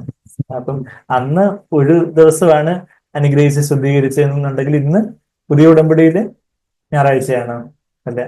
നമ്മുടെ പുതിയ നിയമത്തില്, പുതിയ ഉടമ്പടിയിൽ നമ്മൾ എല്ലാ ദിവസവും അനുഗ്രഹിച്ച് ശുദ്ധീകരിക്കാനായിട്ട് ആഗ്രഹിക്കുന്ന ഒരു ദൈവം. എല്ലാ ദിവസവും, അതുകൊണ്ട് എല്ലാ ദിവസവും നമ്മൾ വെറുതെ ചുമ്മാ ഇരിക്കണം എന്നല്ല, മറിച്ച് ദൈവമായിട്ടുള്ളൊരു വിശ്രമം, ആന്തരികമായിട്ടുള്ളൊരു സ്വസ്ഥത, ദൈവമായിട്ടുള്ളൊരു കൂട്ടായ്മ, അതാ കർത്താവ് ആഗ്രഹിക്കുന്നത്. കർത്താവ് ആഗ്രഹിക്കുന്നതെന്ന് പറയുമ്പം കർത്താവിന്റെ ഹൃദയത്തിന്റെ വലിയ വാഞ്ച. ഇപ്പം നമ്മുടെ ഇന്നത്തെ കാലത്തല്ല ഇങ്ങനെ യൂട്യൂബ് ചാനലുകാർ ഇങ്ങനെ മൈക്കുമായിട്ട് നടക്കുന്നുണ്ട്, ഇന്റർവ്യൂ ചെയ്യുമ്പോൾ നിങ്ങൾ എന്ത് പറയുന്നു, പഹൽഗാം ആക്രമണത്തെ കുറിച്ച് നിങ്ങളുടെ അഭിപ്രായം എന്താണ് എന്നൊക്കെ ചോദിക്കുന്ന പോലെ നമ്മള് സ്വർഗത്തിൽ ചെന്ന് ഒരു മൈക്കൊക്കെ കൊടുത്തുകൊണ്ട് കർത്താവിനോട് ചോദിക്കും, കർത്താവേ അവിടുന്ന് എന്താണ് സന്ദീപിനെ കുറിച്ച് ആഗ്രഹിക്കുന്നത്, അല്ലെങ്കിൽ നിങ്ങളുടെ ഓരോരുത്തരുടെ പേര് എഴുതി. അപ്പം കർത്താവ് പറയും, എന്റെ ഏറ്റവും വലിയ ആഗ്രഹം he be with me all the time, എന്റെ കൂടെ അവൻ എപ്പോഴും ആയിരിക്കണമെന്ന് ഞാൻ ആഗ്രഹിക്കുന്നു എന്ന് ഞാൻ പറയുന്നില്ല, കർത്താവിനെ പറഞ്ഞത്. എന്താ പറയുന്നത്? നമ്മുടെ യോഹന്നാന്റെ സുവിശേഷം 17-ാം അധ്യായത്തിന്റെ 24-ാമത്തെ വാക്യം നമ്മൾ പലപ്പോഴും ചിന്തിച്ചിട്ടുള്ള വാക്യം. എന്നാലും നമുക്ക് ഇടയ്ക്കൊക്കെ കാര്യങ്ങളൊക്കെ റിവിഷൻ ചെയ്താലേ നമ്മുടെ തലമണ്ടയിൽ ഇരിക്കത്തുള്ള കാര്യങ്ങൾ അല്ലേ. പരിശുദ്ധാത്മാവ് തന്നെ ഉറപ്പിച്ചുണർത്തണം. യോഹന്നാൻ 17-ാം അധ്യായത്തില് അവിടെ ഗത്സമനെ തോട്ടത്തിലേക്ക് പോകുന്നതിന് തൊട്ട് മുമ്പായിട്ട് കർത്താവ് മരിക്കാൻ പോവുകയാണ്. പിറ്റേ ദിവസം മരിക്കുന്നതിന്റെ തലേ ദിവസം രാത്രി അറസ്റ്റ് ചെയ്യപ്പെടാൻ പോവുകയാണ് ഗത്സമനെ തോട്ടത്തിൽ. യോഹന്നാൻ 18-ല് അറസ്റ്റ് ചെയ്യപ്പെടുന്നതൊക്കെ ആയിട്ട് നമ്മൾ വായുന്നുണ്ട്. ഗത്സമനെ തോട്ടത്തിൽ പോകുന്നതിന് തൊട്ട് മുമ്പായിട്ട് കർത്താവ് ഒരു വലിയ പ്രാർത്ഥന, ഒരു മഹാപുരോഹിത പ്രാർത്ഥന, ഹൈ പ്രീസ്റ്റ്ലി പ്രയർ നമുക്ക് വേണ്ടി നമ്മളെല്ലാം ഓർത്തുകൊണ്ട്, ആ 11 പേർക്ക് വേണ്ടി മാത്രമല്ല, അവരോട് വിശ്വസിക്കാനിരിക്കുന്നവർക്ക് വേണ്ടി താൻ പ്രാർത്ഥിക്കുന്നതൊക്കെ 20-ാമത്തെ വാക്യത്തിൽ പറഞ്ഞിട്ട് അതിന്റെ 24-ാമത്തെ വാക്യം, യോഹന്നാൻ 17-23 സംഖ്യകൾ നമ്മളെപ്പോഴും കേൾക്കാറുണ്ട്. പിതാവ് യേശുവിനെ സ്നേഹിച്ചതുപോലെ തന്നെ എന്നെ സ്നേഹിക്കുന്നു എന്ന് പറയുന്ന വലിയൊരു സത്യം ആ 23-ാമത്തെ വാക്യത്തിൽ മറഞ്ഞു കിടപ്പുണ്ട്, മറഞ്ഞും തെളിഞ്ഞും കിടപ്പുണ്ട്. എന്നാൽ അതിന്റെ 24-ാമത്തെ വാക്യത്തിലെ കർത്താവ് ഗെത്സമനെ തോട്ടത്തിലേക്ക് പോകുന്നതിന് മുമ്പായിട്ട് കർത്താവ് പറഞ്ഞ അവസാനത്തെ ആഗ്രഹം എന്താണെന്ന് ചോദിച്ചാൽ എന്താ? ഐ ഡിസയർ, ഞാൻ ഇച്ഛിക്കുന്നു, ഞാൻ വാഞ്ചിക്കുന്നു. അപ്പൊ നമ്മളുടെ ഹൃദയം ദൈവത്തിന് വേണ്ടി വാഞ്ചിക്കുന്നു, ഇച്ഛിക്കുന്നു, കാക്ഷിക്കുന്നു എന്നൊക്കെ നമ്മള് പാട്ടിലൊക്കെ നമ്മൾ പാടി, നമ്മൾ എത്രമാത്രം അർത്ഥമാക്കിയോ എന്താ. പക്ഷെ ദൈവത്തിന്റെ വാഞ്ച എന്താണെന്ന് ചോദിച്ചാൽ എന്താ? I desire that they be with me, അതാ they also whom you have given me be with me where I am, be with me where I am. ആ ഒരു ഫ്രേസ്, ആ ഒരു ക്ലോസ്, അത് വർഷങ്ങളായിട്ട് എൻ്റെ ഹൃദയത്തെ ഒത്തിരി വെല്ലുവിളിച്ചിട്ടുള്ള, എനിക്ക് ഒത്തിരി സന്തോഷം നൽകിയിട്ടുള്ള, കർത്താവിന്റെ ഹൃദയത്തെ കാട്ടിത്തന്ന ഒരു ഫ്രേസാണത്. അതാണ് മലയാളത്തിൽ ഇങ്ങനെ, പിതാവേ നീ ലോകസ്ഥാപനത്തിന് മുൻപേ എന്നെ സ്നേഹിച്ചിരിക്കുകകൊണ്ട് എനിക്ക് നൽകിയ മഹത്വം നീ എനിക്ക് തന്നിട്ടുള്ളവർ കാണേണ്ടതിന് ഞാൻ ഇരിക്കുന്ന ഇടത്ത് അവരും എന്നോടുകൂടി ഇരിക്കണം എന്ന് ഞാൻ ഇച്ഛിക്കുന്നു. അതായത് സിറ്റ് ചെയ്യണം എന്നുള്ള അർത്ഥത്തിലല്ല, മറിച്ച് ബി വിത്ത് മീ, ആയിരിക്കണം എന്ന, ഞാനായിരിക്കുന്ന ഇടത്ത് അവരെന്ന് പറയുമ്പോൾ നമ്മുടെ പേരും കൂടെ അവിടെ സന്ദീപും, അല്ലെങ്കിൽ നമ്മുടെ ഓരോരുത്തരുടെയും പേര് അവിടെ ആഡ് ചെയ്തിട്ട് ഞാനായിരിക്കുന്നിടത്ത് സന്ദീപും, അല്ലെങ്കിൽ നമ്മുടെ ഓരോരുത്തരുടെയും പേര് അവിടെ ചേർത്ത് എൻ്റെ കൂടെ ആയിരിക്കണം എന്ന് ഞാൻ വാഞ്ചിക്കുന്നു, ഞാൻ ഇച്ഛിക്കുന്നു. ഐ ഡിസയർ, അതാണ് എൻ്റെ ഹൃദയത്തിന്റെ ആഗ്രഹം എന്ന് പിതാവിനോട് പറയുന്ന ഒരു ഏദൻ തോട്ടത്തിലെ മനുഷ്യനെ സൃഷ്ടിച്ചപ്പോ ദൈവം ആഗ്രഹിച്ചൊരു കാര്യമാണ് ആ ഒരു കൂട്ടായ്മ, ആ ഒരു പൂർണ്ണ ആത്മാവോടെ, പൂർണ്ണ പ്രാണനോടെ, പൂർണ്ണ മനസ്സോടെ, പൂർണ്ണ ശക്തിയോടെ കർത്താവിനെ മുഴുവനായിട്ടും സ്നേഹിച്ചുകൊണ്ടുള്ള ഒരു ആരാധനയായിട്ട് കർത്താവായിരിക്കുന്നിടത്ത് ഞാനും ആയിരിക്കണം. നമ്മളൊരു ഇംഗ്ലീഷ് പാട്ടിൽ ഇങ്ങനെ ഒരു വരികളുണ്ട്, I just want to be where you are daily in your presence എന്ന് പറയുന്ന പാട്ടാണ്. ഇപ്പോൾ കർത്താവെ എനിക്ക് വേറൊന്നും ഞാൻ ആഗ്രഹിക്കുന്നില്ല. ഈ ഭൂമിയിൽ എന്തെങ്കിലുമൊക്കെ സമ്പൽ സമൃദ്ധിയോ മനുഷ്യരെല്ലാവരും എന്നെ കുറിച്ച് എന്ത് പറയുന്നു എന്നുള്ളതോ സ്ഥാനമാനങ്ങളോ വേറെ ഒന്നും എനിക്ക് വേണ്ട. എനിക്ക് എന്റെ കർത്താവിനെ മതി. എനിക്ക് കർത്താവെ അവിടുന്ന് ആയിരിക്കുന്നിടത്ത് എനിക്കും ആയിരിക്കണം. കർത്താവിന്റെ ഹൃദയത്തിന്റെ ആഗ്രഹത്തോട് നമ്മൾ ഇന്ന് ചേർന്ന് നിൽക്കുന്നുണ്ടോ? നമ്മളെ തന്നെ നമുക്ക് വേണമെങ്കിൽ നമ്മുടെ വൈകാരിക തലത്തിൽ അങ്ങനെയാണ് ഇങ്ങനെയാണെന്നൊക്കെ നമുക്കൊന്ന് ഫീൽ ചെയ്ത് പോകുന്ന ഒരു കാര്യമല്ല, മറിച്ച് കർത്താവെ എന്റെ ഇഷ്ടമൊന്നും വേണ്ട, അവിടുത്തെ ഇഷ്ടം പോലെ മതി എന്റെ ജീവിതത്തിൽ എന്ന് പറഞ്ഞ് നമ്മളെ തന്നെയും നമ്മൾ താഴ്ത്തി ഏൽപ്പിക്കുകയാണെങ്കിൽ അവിടെയാണ് പരിശുദ്ധാത്മാവ് യഥാർത്ഥത്തിൽ. മറ്റേത് നമ്മൾ എന്തെങ്കിലും ഒരു മെസ്സേജ് കേൾക്കുമ്പോൾ നമ്മുടെ വികാരങ്ങളുടെ തലത്തിൽ കർത്താവ് എനിക്ക് വേണ്ടി സഹിച്ചു അതൊക്കെ പറയാൻ നമ്മളൊരു അതിന് തെറ്റില്ല. എന്നാൽ അതിൽ നിന്ന് അതിലൂടെ ഒരു സമർപ്പണത്തിലേക്ക് നമ്മുടെ ജീവിതത്തെ കർത്താവിനോടുള്ള കൂട്ടായ്മയ്ക്കായിട്ടുള്ള ഒരു സമർപ്പണത്തിലേക്ക് നമ്മൾ വരികയാണെങ്കിൽ അവിടെ അത് ആത്മാവിന്റെ തലത്തിലേക്ക് വരുന്നുള്ളൂ. മറ്റേതൊരു ദേഹിയുടെ തലത്തിൽ നമുക്ക് കർത്താവ് എനിക്ക് വേണ്ടി എല്ലാം ചെയ്തല്ലോ, അത് ഞാൻ നല്ല കാര്യം, നല്ല കർത്താവ്, നമ്മൾ ബി അപ്രീഷിയേറ്റ് ചെയ്യുമ്പോൾ നമുക്ക് കർത്താവ് കൊള്ളാം. എന്നാൽ യഥാർത്ഥത്തിൽ വർഷിപ്പിലോട്ട് നമ്മൾ വരണമെങ്കിൽ നമ്മളെ തന്നെ ജീവനുള്ള യാഗമായിട്ട് സമർപ്പിക്കുകയും പരിശുദ്ധാത്മ നമ്മുടെ ഹൃദയത്തിൽ വന്ന് നിറയുകയും ചെയ്യുമ്പോൾ, പരിശുദ്ധാത്മ നമ്മുടെ ഹൃദയത്തിലേക്ക് വന്ന് നിറയുമ്പോൾ അവിടെ പരിശുദ്ധാത്മ നമുക്ക് യേശുവിനെ കാണിച്ച് അവിടെ അതിവിശുദ്ധ സ്ഥലത്ത് പരിശുദ്ധാത്മാവിന്റെ നിറവിലാണ് നമ്മൾ യഥാർത്ഥത്തിന്റെ അതിവിശുദ്ധ സ്ഥലത്ത് സമാഗമന കൂടാരത്തിന്റെ ടാബർനാക്കിളിന്റെ മോസ്റ്റ് ഹോളി പ്ലേസ് അല്ലെങ്കിൽ അതിവിശുദ്ധ സ്ഥലം എന്ന് പറയുന്ന സ്വർഗസിംഹാസനത്തിലേക്ക് നമുക്ക് അടുത്ത് വരാനും കർത്താവിന്റെ കൂടെ ആയിരിക്കാനും പറ്റുന്നത്. ഞാനിങ്ങനെ ഇന്നലെ ഈ ഒരു മെസ്സേജ് ഞാനിങ്ങനെ പ്രിപ്പയർ ചെയ്യുമ്പോൾ ഞാനിങ്ങനെ അല്ലെങ്കിൽ ഞാൻ അവിടെ പരിഹാരത്തിൽ വിദ്യാഭ്യാസത്തിന് പഠിക്കുന്ന സമയത്ത് അവിടെ ഞാൻ തിരിഞ്ഞു നോക്കുമ്പോൾ അവിടെ ഉള്ള ആ ഒരു കാലഘട്ടത്തില് ഞാൻ തിരിഞ്ഞു നോക്കുമ്പോൾ എന്റെ ഏറ്റവും മോസ്റ്റ് ചെറിഷ്ഡ് മൊമെന്റ്സ് എന്ന് പറയുന്നത്, എനിക്ക് ഏറ്റവും വിലപ്പെട്ടതായിട്ടുള്ള എന്റെ സമയം, എന്റെ ഏറ്റവും മനോഹരമായിട്ടുള്ള എന്റെ സമയം എന്ന് പറയുന്നത് ഞാന് അവിടെ ഹോസ്റ്റലില് ടെറസില് ആരും ഇല്ലാതിരിക്കുന്ന സമയത്ത് ഇവിടെ ഹോസ്റ്റലിന്റെ ബോയ്സ് ഹോസ്റ്റലിന്റെ ടെറസിൽ കയറി അവിടെ ഈ കർത്താവ് ഈ മലയിലേക്ക് പോയി തന്നെ പിതാവിനോടൊപ്പം ഇരുന്നെന്ന് പറഞ്ഞതുപോലെ ഹോസ്റ്റലിലൊക്കെ വലിയ ബഹളവും കാര്യങ്ങളും ഒക്കെ ആയിരിക്കും. അപ്പൊ ഞാൻ എപ്പോഴെങ്കിലുമൊക്കെ അവസരം കിട്ടുമ്പോൾ ടെറസിലോട്ട് പോകുമ്പോൾ അവിടെ ലൈറ്റ് ഒന്നും ഇല്ല, ഭയങ്കര ഇരുട്ടതൊക്കെയാണ് അവിടെ പരിഹാരം ബോയ്സ് ഹോസ്റ്റലിൽ. അപ്പൊ അവിടെ എവിടെങ്കിലുമൊക്കെ മൂലയ്ക്ക് പോയിരുന്ന I spend some time with the Lord, കഥാവായിട്ടുള്ള സമയം വെറുതെ just worship the Lord, just hear from the Lord. ഇപ്പം ബൈബിള് തന്നെ എന്റെ കൈ കാണണമെന്നില്ലായിരിക്കും, പക്ഷേ കർത്താവിനെ കേൾക്കാനും കർത്താവിനെ ആരാധിക്കാനും ഒക്കെ ആയിട്ട് ഞാനിപ്പോ എന്റെ ഒരു കാലഘട്ടത്തിലേക്ക് തിരിഞ്ഞു നോക്കുമ്പോൾ ഏറ്റവും എനിക്ക് വിലപ്പെട്ടതായിട്ടുള്ള സമയങ്ങളായിട്ട് ഞാൻ കരുതുന്നത് ആ ഒരു കർത്താവായിട്ടുള്ള ഒരു 1-to-1 ഫെലോഷിപ്പ്. ഞാൻ രക്ഷിക്കപ്പെട്ട് ഈ തിരുവനന്തപുരത്ത് വെച്ച് 1999 ഡിസംബറിൽ രക്ഷിക്കപ്പെട്ടു. അതിനുശേഷം പിന്നെ വീട്ടില് വന്നപ്പോഴത്തേക്ക് മെയ് 2000 മെയ് ആയപ്പോഴത്തേക്കും മെയ് അവസാനം ജൂൺ ആയപ്പോഴത്തേക്കും വീട്ടിൽ വന്നു. അപ്പോഴത്തേക്കും വീട്ടുകാരാണെങ്കിൽ ഇവൻ ക്രിസ്ത്യാനിയായി പോയല്ലോ എന്ന് പറഞ്ഞ് എന്റെ ബൈബിളും പുസ്തകങ്ങളും എല്ലാം കൂടെ എടുത്ത് മാറ്റി വെച്ചു 1-2 ആഴ്ച കൊണ്ട്. അപ്പൊ അതിനുശേഷം പിന്നെ ഞാൻ തന്നെ ഉള്ളൂ. ഞാൻ എനിക്ക് കൂട്ടായ്മയ്ക്കും ആരുമില്ല, കൂട്ടായ്മയ്ക്ക് എങ്ങോട്ടും വിടത്തില്ല. 25 വർഷം മുമ്പുള്ള കാര്യം. ഇപ്പൊ അതൊക്കെ ചെയ്ത് അച്ഛനും അമ്മയ്ക്ക് ഇപ്പൊ ഓൺലൈനുണ്ട്, അവരിത് കേട്ടോണ്ടിരിക്കുന്നുണ്ട്. അപ്പൊ അപ്പൊ അങ്ങനെ. പക്ഷേ ആ ഒരു സമയത്ത് എന്താ എന്റെ ഹൃദയത്തിൽ എനിക്ക് ആകപ്പാടെ ഇപ്പൊ അറിയാവുന്ന ഒരു പാട്ടെന്ന് പറഞ്ഞാല് യേശുവോട് ചേർന്നിട്ട് ഇപ്പൊ എത്ര മോദനെ, യേശുവിനായി ജീവിക്കുന്ന എത്ര ഭാഗ്യമേ. പക്ഷെ പാട്ടുപുസ്തകമൊന്നും കയ്യിലില്ല. അതിനു മുമ്പ് തിരുവനന്തപുരം ചർച്ച് ഫെലോഷിപ്പിൽ അവര് മേ ബി ഒന്നിൽ കൂടുതൽ പാടിയതുകൊണ്ടായിരിക്കും ആ പാട്ട് മാത്രമേ എനിക്ക് പാട്ടായിട്ട് ആ സമയത്തൊക്കെ ഓർമ്മയുള്ളായിരുന്നു. അപ്പൊ എനിക്ക് അതിന്റെ ശരിക്കുള്ള ഈണവും കാര്യങ്ങളൊന്നും അറിയത്തില്ല. അപ്പൊ ഞാൻ തന്നെ ഒരു ഈണത്തിലൊക്കെ അത് പാടി വീട്ടുമുറ്റത്ത് അങ്ങോട്ടും ഇങ്ങോട്ടും കർത്താവിന്റെ കൂടെ നടക്കുന്ന ഒരു കാര്യം. അത് കഴിഞ്ഞിട്ട് കുറച്ചുകൂടെ വരികളൊക്കെ ഞാൻ തന്നെ എഴുതി ഉണ്ടാക്കി, പക്ഷെ ആ വരികളൊക്കെ എവിടെ മിസ്സായിപ്പോയി.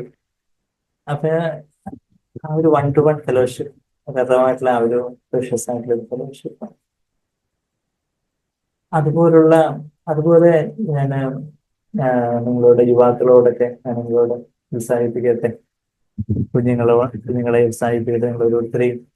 അതുപോലെ നമുക്ക് കർത്തമായിട്ടുള്ള ഒരു സ്നേഹബന്ധം പൂർണ്ണതയോടെ കർത്താവിന്റെ ആത്മാവും ദേഹവും എല്ലാം കർത്താവ് അവിടത്തേക്കുള്ളതാണ്. ഞാൻ സമ്പൂർണ്ണമായിട്ടും ത്യാഗമായിട്ട് എന്നെ സമർപ്പിക്കുന്നു. എനിക്ക് അവിടുത്തെ സന്നിധിയിൽ എനിക്കായിരിക്കണം, എനിക്ക് വേറൊന്നും വേണ്ട.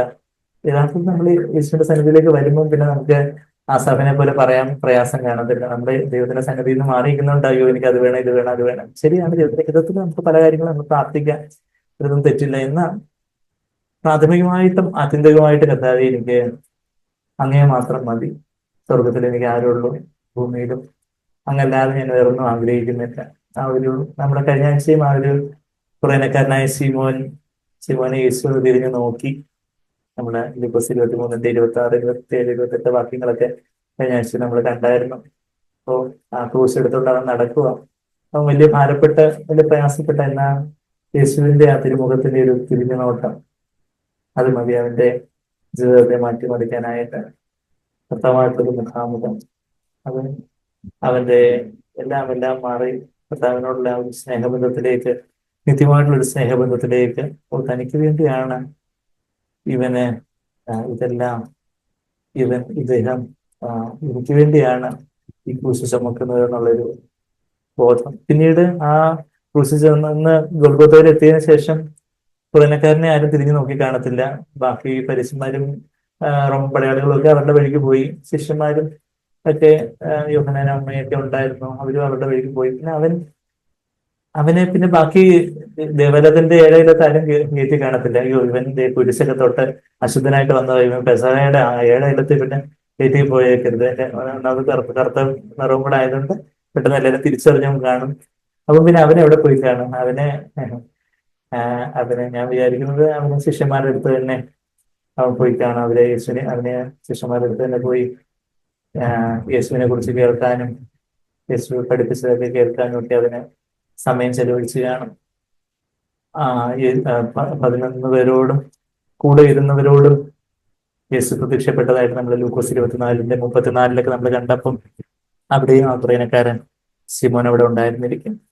ആ ഒരു കർത്താവിനോടുള്ള ഒരു സ്നേഹബന്ധം, കർത്താവിനോടുള്ള ഒരു ആദ്യ സ്നേഹം എന്നൊക്കെ നമ്മൾ വെളിപാട് പുസ്തകം 2:4 നമ്മൾ വായിക്കുന്നുണ്ട്.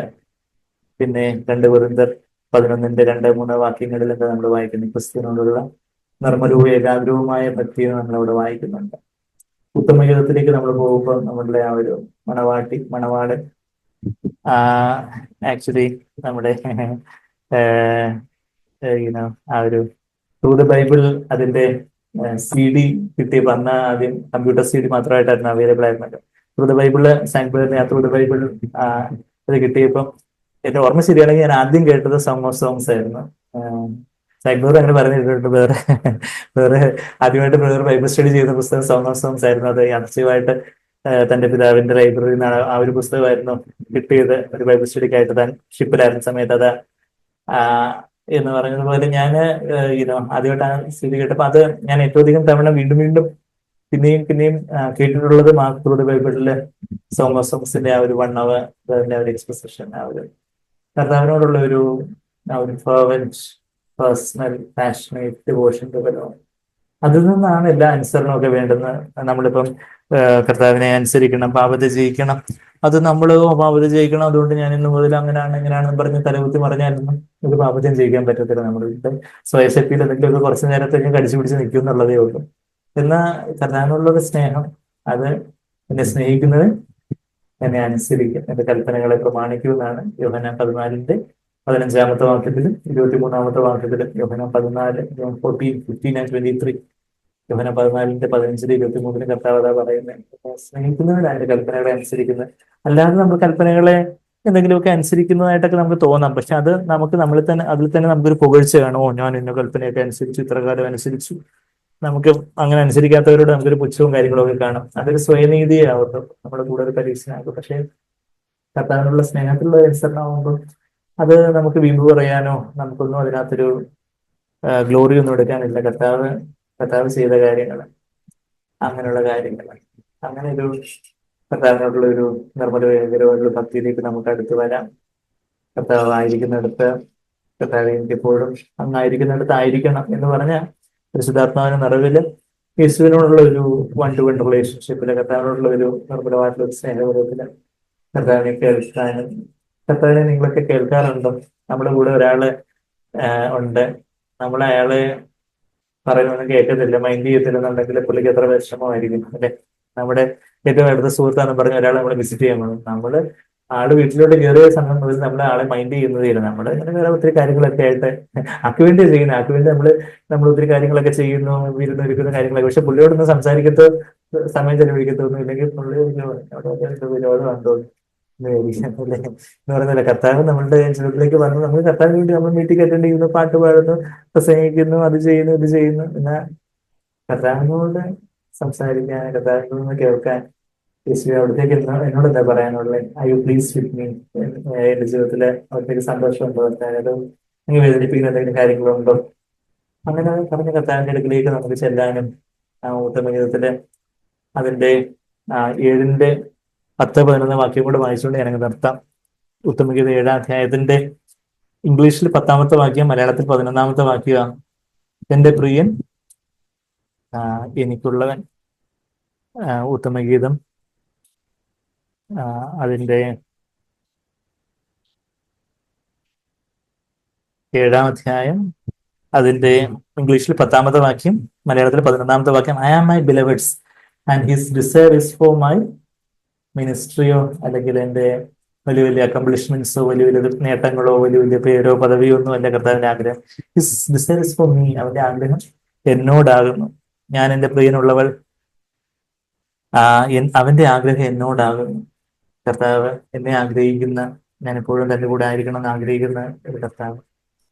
കർത്താവിലേക്ക് നമുക്ക് അടുത്ത് വരാം. അവിടുത്തെ ആത്മാവിനാൽ നിറയപ്പെട്ട് എപ്പോഴും കർത്താവെ അവിടുത്തെ സന്നിധിയിൽ തന്നെ ആയിരിക്കാൻ, അവിടുത്തെ ഉള്ള മുഖാമുഖത്തിൽ തന്നെ ആയിരിക്കാൻ, അങ്ങനെ പൂർണ്ണ ഹൃദയത്തോടെ, പൂർണ്ണ പ്രാണനോടെ, പൂർണ്ണ ശക്തിയോടെ സ്നേഹിപ്പാനും അനുസരിപ്പാനും പിൻപറ്റുവാനും എന്നെ സഹായിക്കണമേ എന്നുള്ള ഒരു വലിയ വാഞ്ചയോടെ പ്രാർത്ഥനയോടെ നമുക്കായിരിക്കാം. ഇത് നമ്മളെ അധികമായിട്ട് സഹായിക്കട്ടെ. കർത്താവിനെ എല്ലാമായിട്ട് നമ്മൾ കണ്ടെത്തിയിട്ടുണ്ടോ?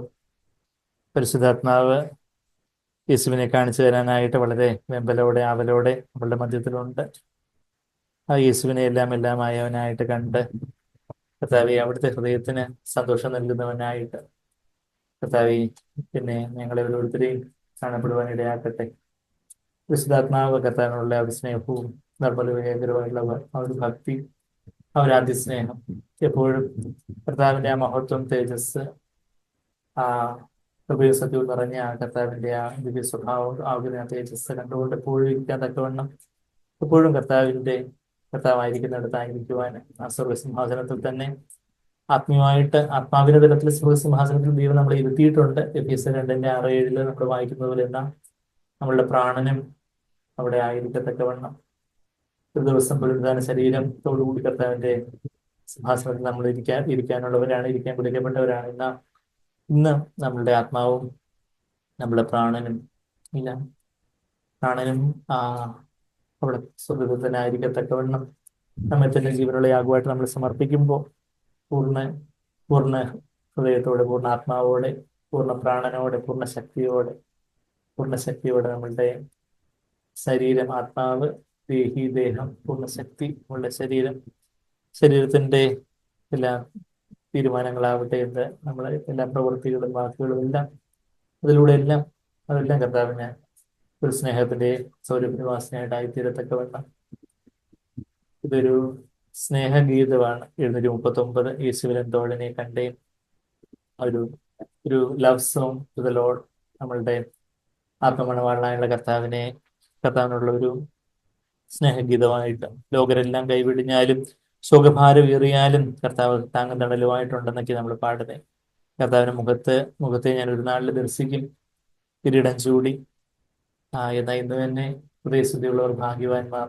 ഇന്ന് തന്നെ ആത്മാവിന് കർത്താവിന്റെ തേജസ്സിനെ കണ്ണാടിയിൽ കടമൊഴി എന്ന വണ്ണം പോലും കടമൊഴിയെന്നായിട്ട് എങ്കിലും ദർശിക്കുവാനും പരിശുദ്ധാത്മ നമ്മളെ സഹായിക്കും. നമ്മുടെ മധ്യത്തില് യേശു കർത്താവ് ഉണ്ടല്ലോ, കർത്താവിനെ നോക്കി ആരാധനയോട് സ്തോത്രത്തോടെ പാടും. തോഴനെ കണ്ടേ എനിക്കെല്ലാമായവനെ പതിനായിരങ്ങളിൽ ഏറ്റവും സുന്ദരനേ ശാരോനിൻ പനീനിൻ പുഷ്പം ഞാനവനെ കണ്ടെത്തി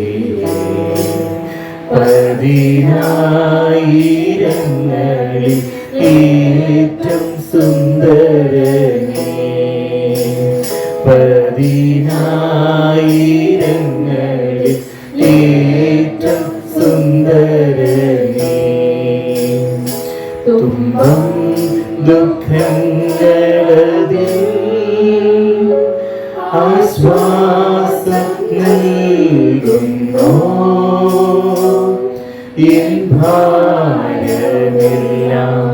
ചുമക്കാം എന്നേറ്റതാ ശാരോനിൻ പനീനിൻ പുഷ്പം ഞാനവനെ കണ്ടെത്തി പതിനായിരങ്ങളിൽ ഏറ്റവും സുന്ദരനേ പതിനായിരങ്ങളിൽ ഏറ്റവും സുന്ദരനേ ലോകരെല്ലാം കൈവേടിഞ്ഞാലും ശോകഭാരം ഏറിയാലും യേശു രക്ഷകനിൻ താങ്ങും തണലുമാ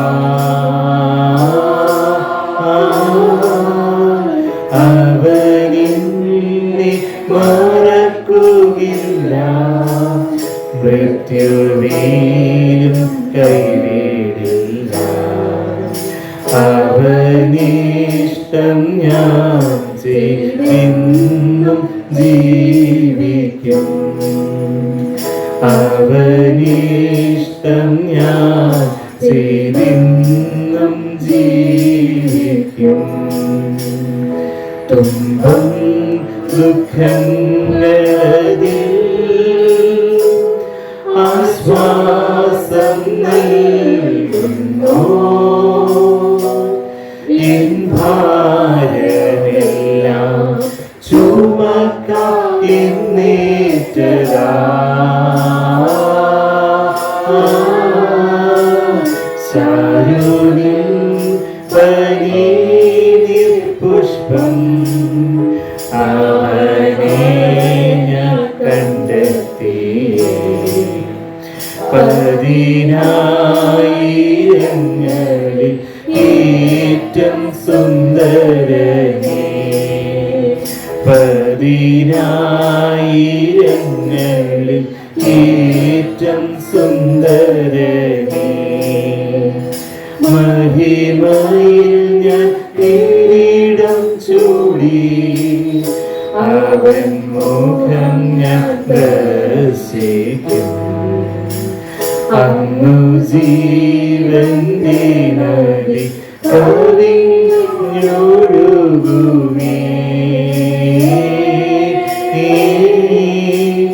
ശാരോനിൻ പനീനിൻ പുഷ്പം ഞാനവനെ കണ്ടെത്തി പതിനായിരങ്ങളിൽ ഏറ്റവും സുന്ദരനേ പതിനായിരങ്ങളിൽ ഏറ്റവും സുന്ദരനേ തുമ്പം ദുഃഖങ്ങളതിൽ ആശ്വാസം നൽകുന്നു എൻ ഭാരമെല്ലാം ചുമക്കാം എന്നേറ്റതാ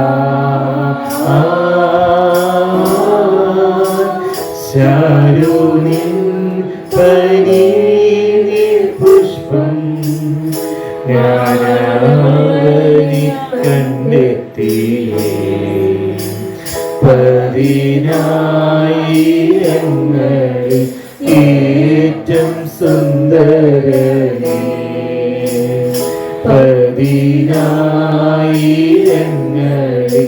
ഏറ്റവും സുന്ദരനേ. പതിനായിരങ്ങളില് ഏറ്റവും സുന്ദരനായിട്ടുള്ള കർത്താവ് അവിടുന്ന് നമ്മളുടേതായി തീർന്നു, നാം കർത്താവിൻ്റെതായി തീർന്നു. എന്നേക്കും കർത്താവിൻ്റെ ആ സന്നിധിയിൽ വസിക്കുവാനായിട്ട്, കർത്താവായിരിക്കുന്നിടത്ത് ആയിരിക്കാനായിട്ട് വലിയൊരു ഭാഗ്യപദവി എനിക്കായിട്ട് തന്നു വെച്ചിട്ട് പോയി. ഏറ്റവും വലിയ എല്ലാത്തെയും സൃഷ്ടിച്ച് സർവത്തെയും നിയന്ത്രിക്കുന്നവനായ കർത്താവിൻ്റെ കൂടെ ആയിരിക്കാൻ, ഇന്ത്യൻ പ്രസിഡന്റിന്റെ കൂടെ താമസിക്കുവാൻ ഒരു അവസരം നമുക്ക് കിട്ടുവാണെങ്കിൽ, പ്രൈം മിനിസ്റ്ററിന്റെ കൂടെ നമുക്ക് അവധിക്കാലം ചെലവഴിക്കുവാനായിട്ടുള്ള വലിയൊരു ഭാഗ്യമുണ്ടെങ്കിലും, അല്ലെങ്കിൽ ലോകത്തിന്റെ വലിയ വലിയ US പ്രസിഡന്റോ അല്ലെങ്കിൽ വലിയ വലിയ ഭരണാധികാരികളുടെയൊക്കെ കൂടെയുള്ള ഒരു കൂടിക്കാഴ്ച, അല്പസമയം, അതൊക്കെ ഇന്ന് ലോകത്തിലെ ആൾക്കാർക്ക് എത്ര വലിയ വലിയ വലിയ കാര്യമാണ്. എന്നാൽ സർവത്തെയും നിയന്ത്രിക്കുന്നവനായ, സർവത്തെയും സൃഷ്ടിച്ച് പരിപാലിച്ച് നിയന്ത്രിക്കുന്നവനായ ആ സർവശക്തന്റെ കൂടെ ആ കർത്താവിന്റെ മഹത്വം കണ്ടുകൊണ്ട് കർത്താവിന്റെ കൂടെ എപ്പോഴും ആയിരിക്കാൻ തക്കവണ്ണം അവിടെ തന്നെ സ്പെഷ്യൽ ഇൻവിറ്റേഷൻ തന്ന് വിളിച്ചിരിക്കുന്നു. എത്ര വലിയ ഭാഗ്യവതിയാണ് നമ്മൾ ഓരോരുത്തരും. എത്ര വലിയൊരു ഭാഗ്യപദവി, എത്ര വലിയൊരു പ്രിവിലേജ്, എത്ര വലിയൊരു അവകാശം, എത്ര വലിയൊരു കർത്താവെ, ഞങ്ങളുടെ കണ്ണുകളെ തുറക്കണമെന്ന് പ്രാർത്ഥിക്കും. അവിടത്തോടൊപ്പം എപ്പോഴും ആയിരിക്കുക. അതിനായിട്ട് ഒരു ജീവനുള്ള പുതുവഴിയും തുറന്നു വെച്ചിട്ട് പോയിട്ടുണ്ടല്ലോ. അതെ കർത്താവെ, ആ വഴിയിലൂടെ അല്ലാതെ ഞങ്ങൾക്ക് അങ്ങോട്ട് വരാനും പറ്റത്തില്ലല്ലോ. അവിടുന്നാണ് ആ വഴി. അവിടുന്ന് തന്നെ ക്രൂശിതയാഗമായിട്ട് കർത്താവെ, അവിടുത്തെ തന്നെ കർത്താവെ, അവിടുത്തെ ആ ജഡഭാഗം തിരശ്ശീല, അവിടുത്തെ സ്വന്തം ഇഷ്ടഭാഗം ആ തിരശ്ശീല എല്ലാം ചീന്തി അവിടുന്ന് കർത്താവെ ആ വഴിയിലൂടെ ഞങ്ങളും പോവുകയാണെങ്കിൽ ഞങ്ങൾക്കും ഈ സർവ്വസിംഹാസനത്തിൽ എപ്പോഴും ആയിരിക്കാൻ സാധിക്കുമല്ലോ. ഞങ്ങൾക്ക് കർത്താവെ കർത്താവിന്റെ കൂടാണെന്ന് വെറുതെ എന്തെങ്കിലും ഞങ്ങളുടെ സ്വന്തം ഇഷ്ടങ്ങളിൽ അഭിരമിച്ചുകൊണ്ട്, കർത്താവ് ഞങ്ങളുടേതായ സ്വന്തമായിട്ടുള്ള പല മുൻഗണനകളിലൊക്കെ അഭിരമിച്ചുകൊണ്ട് ഞാൻ യേശുവിന്റെ കൂടാണെന്ന് സങ്കല്പിച്ച ഒരു സാങ്കല്പിക ലോകത്തില്, ഒരു ഡെലൂഷണൽ വേൾഡില്, ഒരു വഞ്ചനാത്മകമായ ഒരു ലോകത്തിലായി പോകുവാനുള്ള സാധ്യതയുണ്ട്. എന്നാ കർത്താവേ, ഞങ്ങളെ തന്നെ സമ്പൂർണ്ണമായിട്ട് ഞങ്ങളുടെ ഇഷ്ടങ്ങളെല്ലാം, അത് നിങ്ങൾ കേട്ടതുപോലെ TV-ക്ക് വേണ്ടിയാണെങ്കിലോ, മൊബൈൽ ഫോണോ, ഇന്റർനെറ്റോ, യൂട്യൂബോ, ഷോർട്സോ, കർത്താവേ, എന്തെല്ലാം കാര്യങ്ങളാണെങ്കിലും അവിടെ എല്ലാത്തിനും കർത്താവേ, അവിടുത്തെ ഇഷ്ടം മാത്രം എനിക്ക് ചെയ്താൽ മതി. എൻ്റെ സമയം, എൻ്റെ പണം, എൻ്റെ ഭാവി, എൻ്റെ വർത്തമാനകാലം, എൻ്റെ ഭൂതകാലം, എല്ലാം എൻ്റെ വസ്തുവകകൾ, എൻ്റെ ബന്ധുമിത്രാദികൾ, എൻ്റെ ബന്ധങ്ങൾ, സുഹൃത്തുക്കളെല്ലാം യേശുവെ, അവിടുത്തേക്ക് ഇഷ്ടമില്ലാത്തതൊന്നും എൻ്റെ ജീവിതത്തിൽ വേണ്ട. എല്ലാം യാഗമായിട്ട് നമ്മളുടെ ജഡമാകുന്ന ആ തിരശ്ശീലയിൽ കർത്താവ് ചെയ്തുകൊണ്ടേയിരുന്നതുപോലെ നാം അതുപോലെ കർത്താവിന്റെ യാഗമായിട്ട് നമ്മെ തന്നെ സമർപ്പിച്ചുകൊണ്ടേയിരിക്കുകയാണെങ്കിൽ, പരിശുദ്ധാത്മാവ് യാഥാർത്ഥത്തിൽ നമ്മളുടെ ഒന്ന് നിറഞ്ഞ്, ആകത്തെ സ്നേഹം നമ്മളുടെ ഒന്ന് നിറഞ്ഞ്, കർത്താവിന്റെ തേജസ്സിനെ കണ്ടുകൊണ്ട്, കർത്താവിന്റെ ആ തേജസ്സുള്ള തിരുമുഖത്തെ കണ്ടുകൊണ്ട് കർത്താവിന്റെ എപ്പോഴും ആയിരിക്കാം. ഇത് നമ്മളെ സഹായിക്കുന്നു. എന്നെ എല്ലാത്തിലുപരിയായിട്ട് സ്നേഹിക്കുന്നുണ്ടോ എൻ്റെ കുഞ്ഞെ, എൻ്റെ മോനെ, മോളെ എന്ന കർത്താവിന്റെ ആത്മശം കേൾക്കുമ്പോൾ നമുക്ക് എന്തായിരുന്നു കർത്താവിനോട് ഉത്തരം പറയാനല്ല? കർത്താവിനെ സഹായിക്കണം. അതിനായിട്ട് ഞാൻ എന്നൊക്കെ സമർപ്പിക്കുന്നു. ഞാൻ കർത്താവിനെ അവിടത്തേക്ക് അറിയാം എത്രമാത്രം ഉണ്ട് എൻ്റെ സ്നേഹം എന്ന കർത്താവ് എനിക്ക് പഠിച്ചു കൊടുക്കത്തോളം സമ്പൂർണ്ണമായിട്ട് അങ്ങ് സ്നേഹിപ്പാൻ, കർത്താവ് സമ്പൂർണ്ണമായിട്ട് ത്യാഗമായിട്ട്, സീറോവായിട്ട്, പൂജ്യമായിട്ട് എനിക്ക് താഴ്ത്തി എനിക്ക് ഇവിടുത്തെ ആത്മാവിനെ അളവില്ലാതെ നിറച്ചുകൊണ്ടേയിരിക്കണം. എനിക്ക് പൂർണ്ണ ഹൃദയത്തോടെ, പൂർണ്ണ പ്രാണനോടെ, പൂർണ്ണ മനസ്സോടെ, പൂർണ്ണ ശക്തിയോടെ സ്നേഹിക്കണം. ഞങ്ങളുടെ സഹോദരങ്ങളെയും കർത്താവ് ഞങ്ങളെ സ്നേഹിച്ചതുപോലെ ഞങ്ങളുടെ കൂട്ട സഹോദരങ്ങളെ സ്നേഹിക്കണം. കർത്താവ് ലോകത്തിലുള്ളവരെയും അങ്ങ് ഞങ്ങളെ സ്നേഹിച്ചതുപോലെ കർത്താവ് എല്ലാവരെയും സ്നേഹിക്കണം. ആ സ്നേഹം പറഞ്ഞവരോട് കേട്ടെ ഞങ്ങളെ അവിടുത്തെ സ്നേഹത്തെ നിറയ്ക്കണമേ. സ്നേഹത്തിന്റെ സുഖസുഖാലയങ്ങളിൽ അതിനായിട്ട് സഹായിച്ചാലും അവിടുത്തെ ഹൃദയത്തിലെ ഏറ്റവും വലിയ ആഗ്രഹം അതാണല്ലോ. ഏറ്റവും വലിയ ആഗ്രഹം, ഏറ്റവും വലിയ കൽപ്പനയായിട്ട് നൽകിയ എന്റെ കർത്താവ്, പൂർണ്ണഹൃദയത്തോടെയുള്ള ആ സ്നേഹം, ആ നിർമ്മലമായിട്ടുള്ള ആ സ്നേഹം, ആ ആദ്യ സ്നേഹം, അങ്ങയോടൊപ്പമുള്ള ആ ഒരു സമയം ചെലവഴിക്കുന്ന ആ ഒരു അതിനായിട്ടുള്ളൊരു വാഞ്ച ഞങ്ങളുടെ എല്ലാ തിരക്കുകൾക്കിടയിലും കർത്താവേ, ഞങ്ങൾ കഴിയുന്നതിന്റെ അത്രയും എപ്പോഴും എപ്പോഴും അങ്ങയോടൊപ്പം സമയം ചെലവഴിക്കണം. എന്നാൽ കുറച്ച് സമയമെങ്കിലും ഞങ്ങളുടെ ജോലി തിരക്കുകളും ബാക്കി എല്ലാ കാര്യങ്ങളും മാറ്റി വെച്ച് കർത്താവേ സ്പെഷ്യലായിട്ട് അവിടുത്തോടൊപ്പം ചെലവഴിക്കുക, അങ്ങേ മാത്രം കേൾക്കുവാനും അങ്ങയോട് മാത്രം സംവദിക്കുവാനും ആ ഒരു quiet time in the Lord കർത്താവേ, അങ്ങനെയുള്ള ആ ഒരു ശാന്ത സമയം എല്ലാ ദിവസവും അത് പിശാച് പല ഉപായങ്ങളൊക്കെ പ്രയോഗിച്ച് അത് തട്ടിക്കൊണ്ടു പോകാതെ കർത്താവേ, എല്ലാ ദിവസവും റവന്യൂമായിട്ടുള്ള ഒരു വ്യക്തിപരമായ ഒരു സമയം, ക്വാളിറ്റി ആയിട്ടുള്ള ഒരു ടൈം സ്പെൻഡ് ചെയ്യുവാൻ ചെലവഴിക്കുവാൻ നിങ്ങളെ സഹായിക്കണം. ആ ആ സാന്നിധ്യം, കർത്താവിന്റെ സാന്നിധ്യം അത് ഞങ്ങളുടെ ദിവസത്തിലെ 24 മണിക്കൂറിലേക്കും ആഴ്ചയിലെ 7 ദിവസങ്ങളിലേക്കും 365 ദിവസങ്ങളിലേക്കും അത് കവിഞ്ഞൊഴുകട്ടെ. എല്ലാ വർഷങ്ങളിലേക്കും അവിടുന്ന് വരവിനാൾ വരെയും കവിഞ്ഞൊഴുകട്ടെ. നിങ്ങളെ സഹായിക്കണം. നന്ദി കർത്താവേ. നന്ദി. ഞങ്ങൾ ചോദിക്കുന്നതിനും നിലയ്ക്കുന്നതിനും എല്ലാത്തിൻ്റെ പരമായിട്ട് അവിടുന്ന് ചെയ്യും. ഞങ്ങൾ ഇതുവരെ അങ്ങ് സ്നേഹിച്ചിട്ടുള്ളവർ അധികമായിട്ട് ഈ വരും ദിവസങ്ങളിൽ സ്നേഹിപ്പാനും അനുസരിപ്പാനും ഞങ്ങളെ സഹായിച്ചാൽ അവിടുന്ന് ചെയ്യും. ഞങ്ങൾ വിശ്വസിക്കും. നന്ദി കർത്താവേ. നിങ്ങളുടെ പ്രാർത്ഥന കേട്ടതിനായിട്ട് നന്ദി പറയുന്നു. ഉത്തരം തന്നതിനായിട്ട് നന്ദി പറയുന്നു. എല്ലാം യേശു കർത്താവിന്റെ വിലയേറിയ മാതൃകയുള്ള നാട്ടിൽ ആമേൻ.